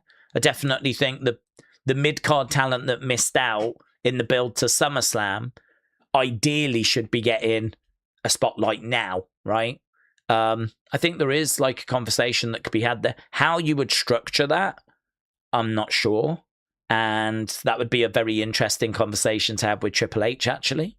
If ever Triple H did another interview, if you was to like ask the question of, you know, how do you work the rotating of talent? Obviously, there's more talent than TV time. So, you know, what's the system that you've got for actually making sure someone doesn't sit on the sidelines for too long? I'd actually be very interested to hear his answer to that. Because, we have this conversation a lot. People are going to miss out. They're going to have to miss out. There's more talent than TV time. But how do you better rotate them back in? I think that would be a very interesting question to ask. Pat said Muhammad Ali is the father of wrestling promos and diss tracks. The whole point in a real fight is to get the opponent angry so that they see red, throw out months of training and strategy and just charge headlong into a mistake, says Pat. Daze, I've seen people saying that Ilya and Brock spot at the Rumble when he was doing those stiff chops got him heat backstage, and that was not a planned spot. It's probably speculation in it. I mean, what tends to happen is someone won't get used, and then people try and figure out why, and then you get conspiracy theories. People then come up with conspiracy theories like, oh, I bet it was this moment. I bet it was this. I bet it was that. I'm almost certain, without even being there backstage, that had nothing to do with Ilya's booking right now. I think that, again, it's a situation where WWE have got Trick as a project that they're trying to push. I think that Carmelo obviously was getting great reactions. I think that Ilya has just not really been in the game for a while now, and obviously that's getting worse and worse. And he needs to be rotated back in. But I think it's just difficult because Trick is the project when it comes to the mid-card. They really want to build him up. If anyone's going to get the belt off Trick, I think they wanted it to be a heel. This is where Baron's come in and obviously got the championship. Hopefully Baron having the belt is going to work for Trick, because Trick can be a competitor to Baron and he can try and get that belt from Baron. So, I mean, Ilya might not be sat on the sidelines for much longer, but this is why, for me, you know, it's probably better that Baron keeps the belt, because I think then we get to Ilya Baron. You could put that onto Carmelo and then revisit the Carmelo-Ilya relationship, but I don't know. I think the babyface heel dynamic feels a bit better to me. So, I don't know. I think a lot of that stuff is just fan conspiracy theory. Unless we was to hear something from WrestleVotes or Sean Ross Sapp or something like that, probably wouldn't be buying it, to be honest. What's the game plan for tomorrow? I wish we had a behind-the-scenes day in the life of Daze, said Benito. What's the game plan for tomorrow? Well, I'll probably end up going to bed about like 12 lunchtime UK time. That's probably about 7 a.m. American time. Then I'll probably get up about 7. That's probably about 2 p.m. American time. I'll have something to eat. Then I'll catch up on the news and just see if there's any major stories that, you know, I need to be aware of or whatever. So I'll have a little look at that.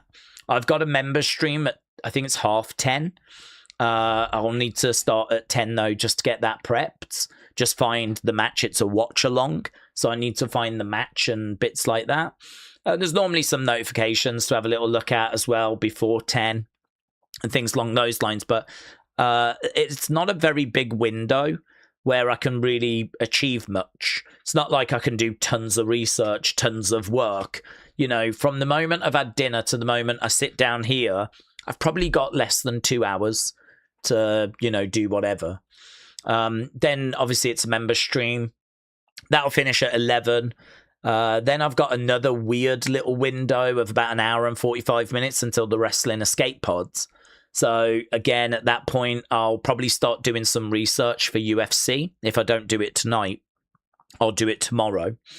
So I might fill the time actually with doing research for UFC, but either way, I'll get to the Wrestling Escape Pod. That'll take about an hour. And then that takes me to about 2 o'clock in the morning. At that point, I need to work on UFC. The research has got to be finished. I've got to get the game sorted for the members on Friday, because we always do a championship game, and that does take a few hours. It's not as bad as it used to be, but it does take a few hours to kind of get the game together, right? I'll obviously need to set up the SmackDown stream, set up the SmackDown breakdown thing. The other job I've got at the moment is I've just had my X account deleted, not the main one I use, but the Clips one. Yeah, I started doing reaction stuff again, and it's cost me my Facebook page and my X account. They've both gone down this week. So I need to get new ones of those kind of started back up again. And I also need to sort of give some thought to how do I make sure they don't get taken down again. On my reaction clips, you might notice, I don't know, I've lowered the sound of the show quite considerably, and I've made the picture bigger. So you can't see as much like what you could before, because obviously I'm trying to find a way where my reaction is the main thing, but equally I think you really do miss not having on screen what I'm reacting to. So how can you deliver that and the reaction without kind of getting your social media channels taken down? And it seems to be different for each social media channel as well. So, for example, my TikTok that's been restarted seems to be okay. My Instagram seems to be okay. But the exact same things that went on there went onto Facebook. My Facebook's been taken down. And the exact same things, I put the same reactions out on different platforms, and you know, some are getting shut down, some are okay. It's really strange. It's really like luck, chance. It's like the algorithm, if it finds it and it doesn't like it and it flags, you're done. But there's, you know, it might not be that the algorithm finds it. or it might find it and think it's okay. So you've got all these kind of dramas going on behind the scenes. And sometimes there's problems that pop up that take ages. Do you remember the other day I was just literally trying to get the stream working, but it was saying about like VPN and all this stuff. I just could not get Netflix working. Probably ended up taking about half an hour. It was during the stream though, but it just gave you a glimpse of what life is like away from streams and how long it can take to resolve certain problems and issues. So, yeah, I mean, a lot of that, honestly. And before I know it, it's like, it's morning again, and it's like time to start thinking of going back to bed and doing it all over again. So it really is nothing too exciting, to be honest. It's just a lot of that sort of stuff. And before you know it, you know, an hour's gone by and you're like, I mean, I still haven't done this, I haven't done that. I mean, UFC research will take me 5 hours. Easy. 5 hours somewhere is going to be lost to that. The game, setting up the game for Friday, that'll take 2 hours. So there's 7 hours. So once I'm done with this, I've got obviously the rest of tonight and I've got tomorrow, but somewhere in there, 7 hours is going to be lost to just those two things. And then obviously there's other bits that have to be done as well, which will take up even more time. Rapture said maybe it's me, but I think they need to have Johnny show out against CM Punk is in a match. They don't let him wrestle. Yeah, I don't know why they don't let him wrestle. He's a great wrestler. It's a tough one to answer, isn't it? We'll get an answer one day as to why he's been doing this planking thing for 6 months. We'll get an answer one day. I don't know why though. 6 months of his career just gone to this is bad.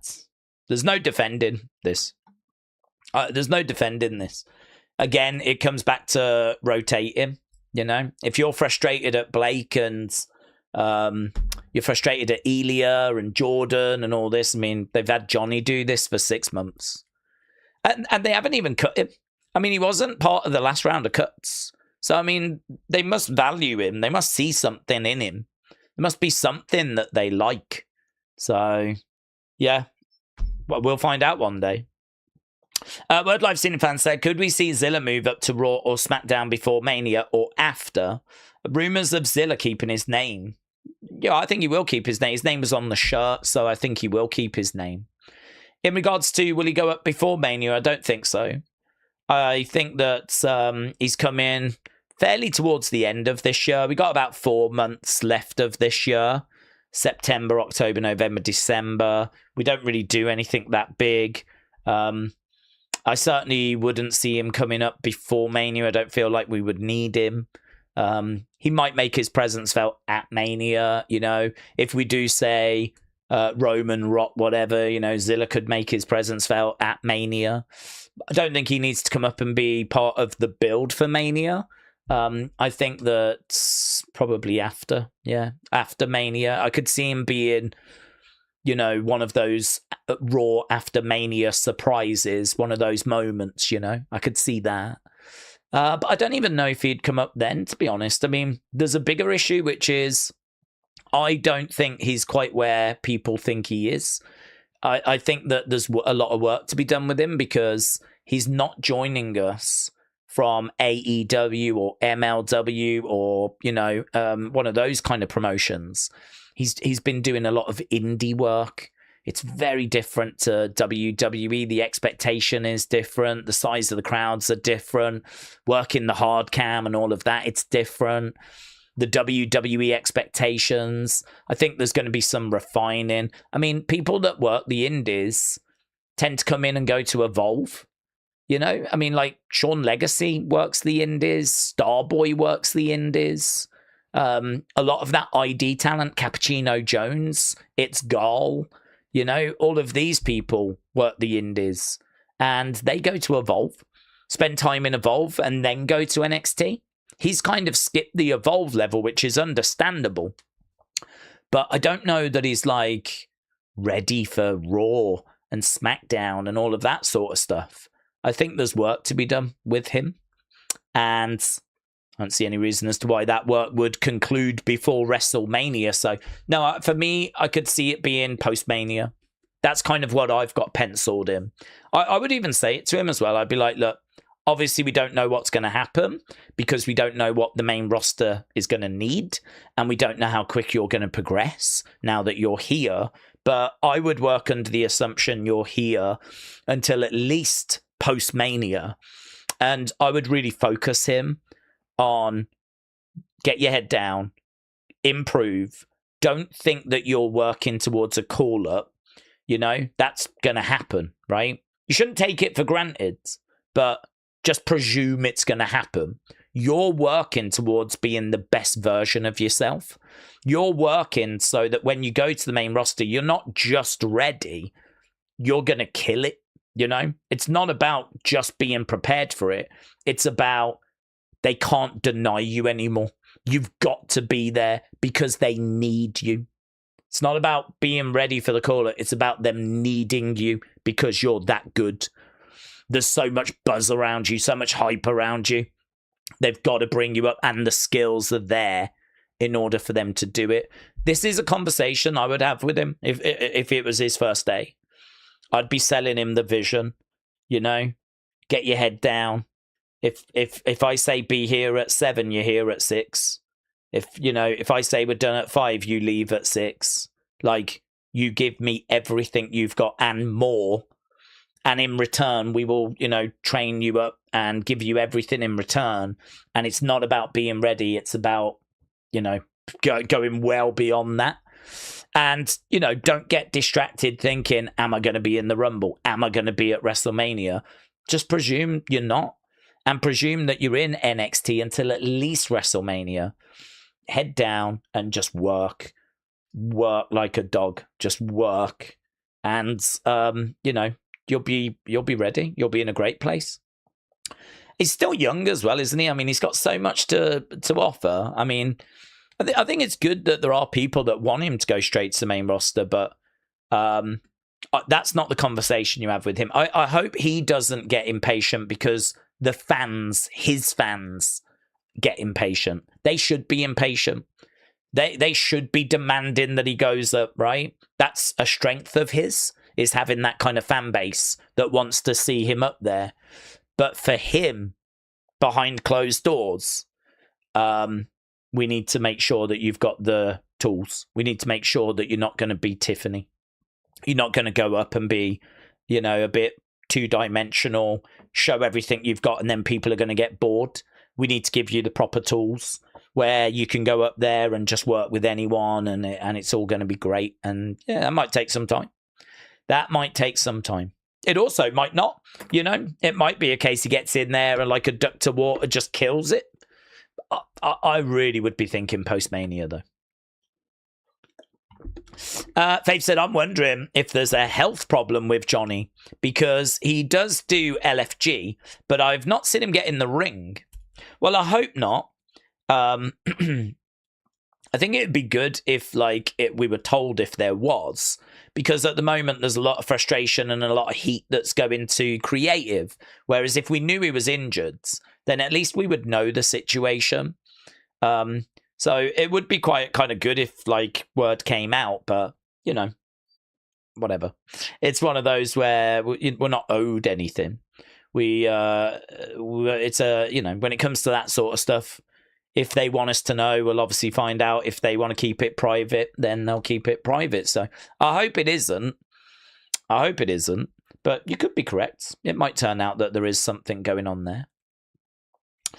If you was a lawyer for WWE and had to defend Johnny's planking being a good thing, how would you do it? If I was a lawyer for WWE and... well, I suppose I'd want to find out if there was some plans in place when it started and did those plans change? So, was it a case that he was going to do this for a month or so because we just didn't have anything for him at the time, but the plan was that he was going to get into a certain program, but then that program changed because the person got injured, and as a result, we had to go down a different path. We decided to invest in a feud that was already, up and running, and Johnny wasn't a part of that. So we just, as a result, something that was meant to be a month or two ended up being, going longer. As a result, we had a word with NXT and said, look, can you do something with Johnny, because we haven't got anything. We did have, but we haven't got anything now. And so he ended up going to NXT. You might remember he went to NXT and actually went to NXT and did had a high-profile match against Miles, where he competed for the North American Championship. So he went down to NXT. When he came back up, we had something in place. Maybe that didn't work out. Perhaps there was another change of plans with injury or something along those regards. And then it meant that, what was meant to be a month or two without even trying has become 4 months now. And so I think if you as a lawyer, you'd want to get as much background information as possible. I think it would be very difficult to defend if the plan all along was he'll just do this for 6 months and that'll be it. I would be surprised if that was the initial plan. I would be very surprised. There could be a bit of contract stuff in there. I'm not sure. I'm not sure that there is, but there could be a bit of contract stuff in there. I don't know where we are with his contracts. I mean, what I would say is that if his contract is coming up and he's been debating whether to re-sign or not, I don't think this is going to really change his mind. And also, if you're not going to use him for a match, maybe just don't use him at all. Perhaps just put him in catering. This is a weird thing to do, isn't it? For someone whose contract might be coming up and they don't know whether they're going to re-sign or not, why have them on TV at all for months and months and months just doing this? I mean, he's not the biggest name. He's not the biggest star. You don't need to, ruin an aura or anything. I don't know. I don't know why you would do it if this was the plan all along. That would be a very difficult thing to justify. I think, though, if we were to have a conversation with people behind the scenes, I think it'd probably turn out this was not the plan from the start. And actually things have happened, things have changed, and it's just resulted in this kind of being dragged out much longer than was initially intended. There was a pre-taped Mercedes Willow segment that just aired, and someone in the crowd said, Sasha, come home. Fadeaway Media has got the clip. Well, I mean, she's happy, isn't she? So I think that kind of is a bit dumb, really. I think it's a bit dumb of the person to shout that, because I think she's already said online, can people stop doing at meet and greets asking her to go back to WWE? Do you not understand that she's happier now? And, if you can't support who she is and who she wants to be now, then are you even really a fan of her? So, do you know what I mean? It is a weird thing to do, because I think genuinely she's quite happy with what she's doing. I don't think she's unhappy. I don't think she's trapped in a contract she doesn't want to be in. So someone shouting that they're not really achieving anything. They're just making, I suppose, her fan base look a bit, not desperate, but it's not painting it in a good light. Because if you was a fan of her, then, ideally you would be supporting what she wants to do. And this is what she wants to do. So, I don't know. I feel sorry for her, really. Must be frustrating. Kind of really chasing after, the career that you want and being the performer that you want to be. And working with all these different promotions and getting all these belts and kind of working with all this different talent outside of the WWE bubble. And, your fans are going, oh, come back to WWE. Oh my God, guys, please, come on. Can you not see what I'm trying to build here? What I want to do, or who I want to be? So, I don't know. I don't think that's... I could imagine she's happy. She said she'll go back at some point. The constant drilling her overheads. Her TikTok videos get flooded with comeback, yeah. I've seen a video where she responds to that and says, guys, please, can you not do this? I'm asking as nice as I can. Can you please stop doing this?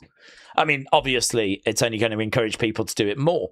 But, yeah, I've seen a video where she's made it clear, I'm really happy. I'm doing what I'm doing right now, and I'm really happy doing it. I'm living my best life. I'm being the version of me that I want to be. I think it's a bit of a shame that people don't appreciate that or accept that. I wonder even if these are actual Sasha fans or if they're just people that want Sasha back. They're maybe not Sasha fans, but, you know, they see that Mercedes is live. They don't watch AEW. They jump in. They're just like, come back to WWE. You know, and so she'll never change that, will she? So, unfortunately, so much she's probably going to keep battling for the rest of her career. The only reason I'd say it's not them burying him is because he's gonna go is because it's not like Johnny was a huge star to begin with. They could have easily just let him get released. Yeah. If I was a WWE lawyer, he would get a paycheck. This is what we told him to do. Outstanding case dismissed. I hate the planking story, says Pat. I agree. It's like the AEW fans asking Daze to come home. Big Time said, I can imagine Mercedes being happy. Oh, we read that. I'm going to stream live on X Monday for Raw Days. OTC is going to blow the roof off, said AB. AB, shout out to you. Yeah, I think that's going to be a big segment. I'm looking forward to that segment, the Roman solo segment. I know people are concerned about it, but, well, I'm interested to see where it goes. Okay, let's wrap it up here then, shall we? We'll read this one from Rapturous and then we'll run away. We've stuck around about half an hour after. Rapturous said, Daze, maybe it's me, but if the rumours are true that Triple H is the one that decides who gets cut, maybe he's the one not letting Johnny get released. Well, it will be true that he's the one. I mean, the way that will work is the way that it's kind of worked since TKO took over. And that is they'll look at the budget at the board level and they'll say, right, your budget for talent is a bit high. And also we know that you want to be calling up some more people. So it's going to get higher because you want to be bringing up some more NXT talent. So this is why every year we got to cut it down, right? We got to get it back down. So you need to save X amount. Yeah, TKO are not going to go, we want to lose this person, this person, this person, because they haven't got a clue about the plans and who's going to get used and who's valuable and who's marketable. And they don't go into those kind of weeds. Don't forget, they're also in charge of bullfighting. They're in charge of UFC. You know, the WWE team, Nick Khan, Triple H, they run WWE, but they don't get to decide budgets. And they don't get to decide necessarily where shows are going to be held, right? A lot of that stuff is being done at the TKO level. TKO are looking after, you know, working with Nick Khan on the TV deals, working with Nick Khan on Saudi, working with Nick Khan on budgets. You know, how much are we going to spend on staging? That's not a Triple H decision. You know, how much are we going to charge tickets? That's not Triple H. That's going to be Nick Khan working with TKO. So TKO will agree budgets. But yeah, Triple H is going to have a say with Nick Khan. They'll both be, you know, working together on this as to where do we make this saving? Right, what plans have you got for this person? Do they justify this wage? Could we ask them to lower the wage? Because that will bring the budget down, but we get to keep them around. And if they don't want to do that, then maybe we've got to part ways because we can't justify $4 million a year for Sheamus because he's just not, like, you know, that's not worth that investment. We could lose that and bring everyone up from NXT and be covered, you know. But we like Sheamus. We can still do something with him. Would he accept $1 million a year? That's going to reflect more where we see him, you know. Either he does and he stays, or he doesn't and he goes. But, you know, we make a save in there. And we'll cut that person because we haven't had anything for them. They're just not getting into the plans. Blah, blah, blah. I don't think we need to worry about Julia, people like that at this stage. Normally, it's people that have been on the main roster for a good few years. You know, it's normally like a Shayna Baszler or a Dakota Kai that's been around for a couple of years. So, you know, I'm not at the point where I'm worried about Jordan or Julia or people like that. I'm certainly not worried about Blake. We haven't even got going with her yet. So I'm not worried about that. Johnny, he's been around a couple of years now. We're not doing anything with him. I think if you are a Johnny fan, you could certainly have your concerns. But it happens every year, doesn't it? The cuts. And so Triple H knows who's in the plans for Raw, who's in the plans for SmackDown, you know, how valued these people. So yeah, he definitely has a say. Definitely. But I really don't think it's like a vendetta or anything. I think it just comes down to, can we get a use for this person? Do we have a use for this person? Sometimes it comes down to a simple option, you know. Do I give the TV time to person A or do I give it to person B? It's not that we don't like person B. It's just we're going to go with person A. And we said that, didn't we, about Alistair and Zelina? Were they the reason why we parted ways with Carrion and Scarlett? Was it that we had to make a choice between the two? And it was Alistair and Zelina that got the nod. Maybe, I don't know. It's never come out, but I've always thought it very interesting that they both had very similar gimmicks at the same time. One left and one stayed. Their entrances were very similar. The spooky vibe when they were together was very similar. So I think that there could be something in that. And it might just come down to a simple choice of, do you go with person A or person B? So anyway, there we go. That's our chat. We are done. We've stuck around for half an hour extra, which I appreciate people sticking with us for. Obviously, we're going to be back tomorrow. We'll do a member stream. We've got the Wrestling Escape Pods. We'll also be back on Friday for SmackDown. So we've got that coming up as well. So lots going on. Appreciate all the supports and the conversations. Enjoy the rest of your evenings, and I will see you again next time.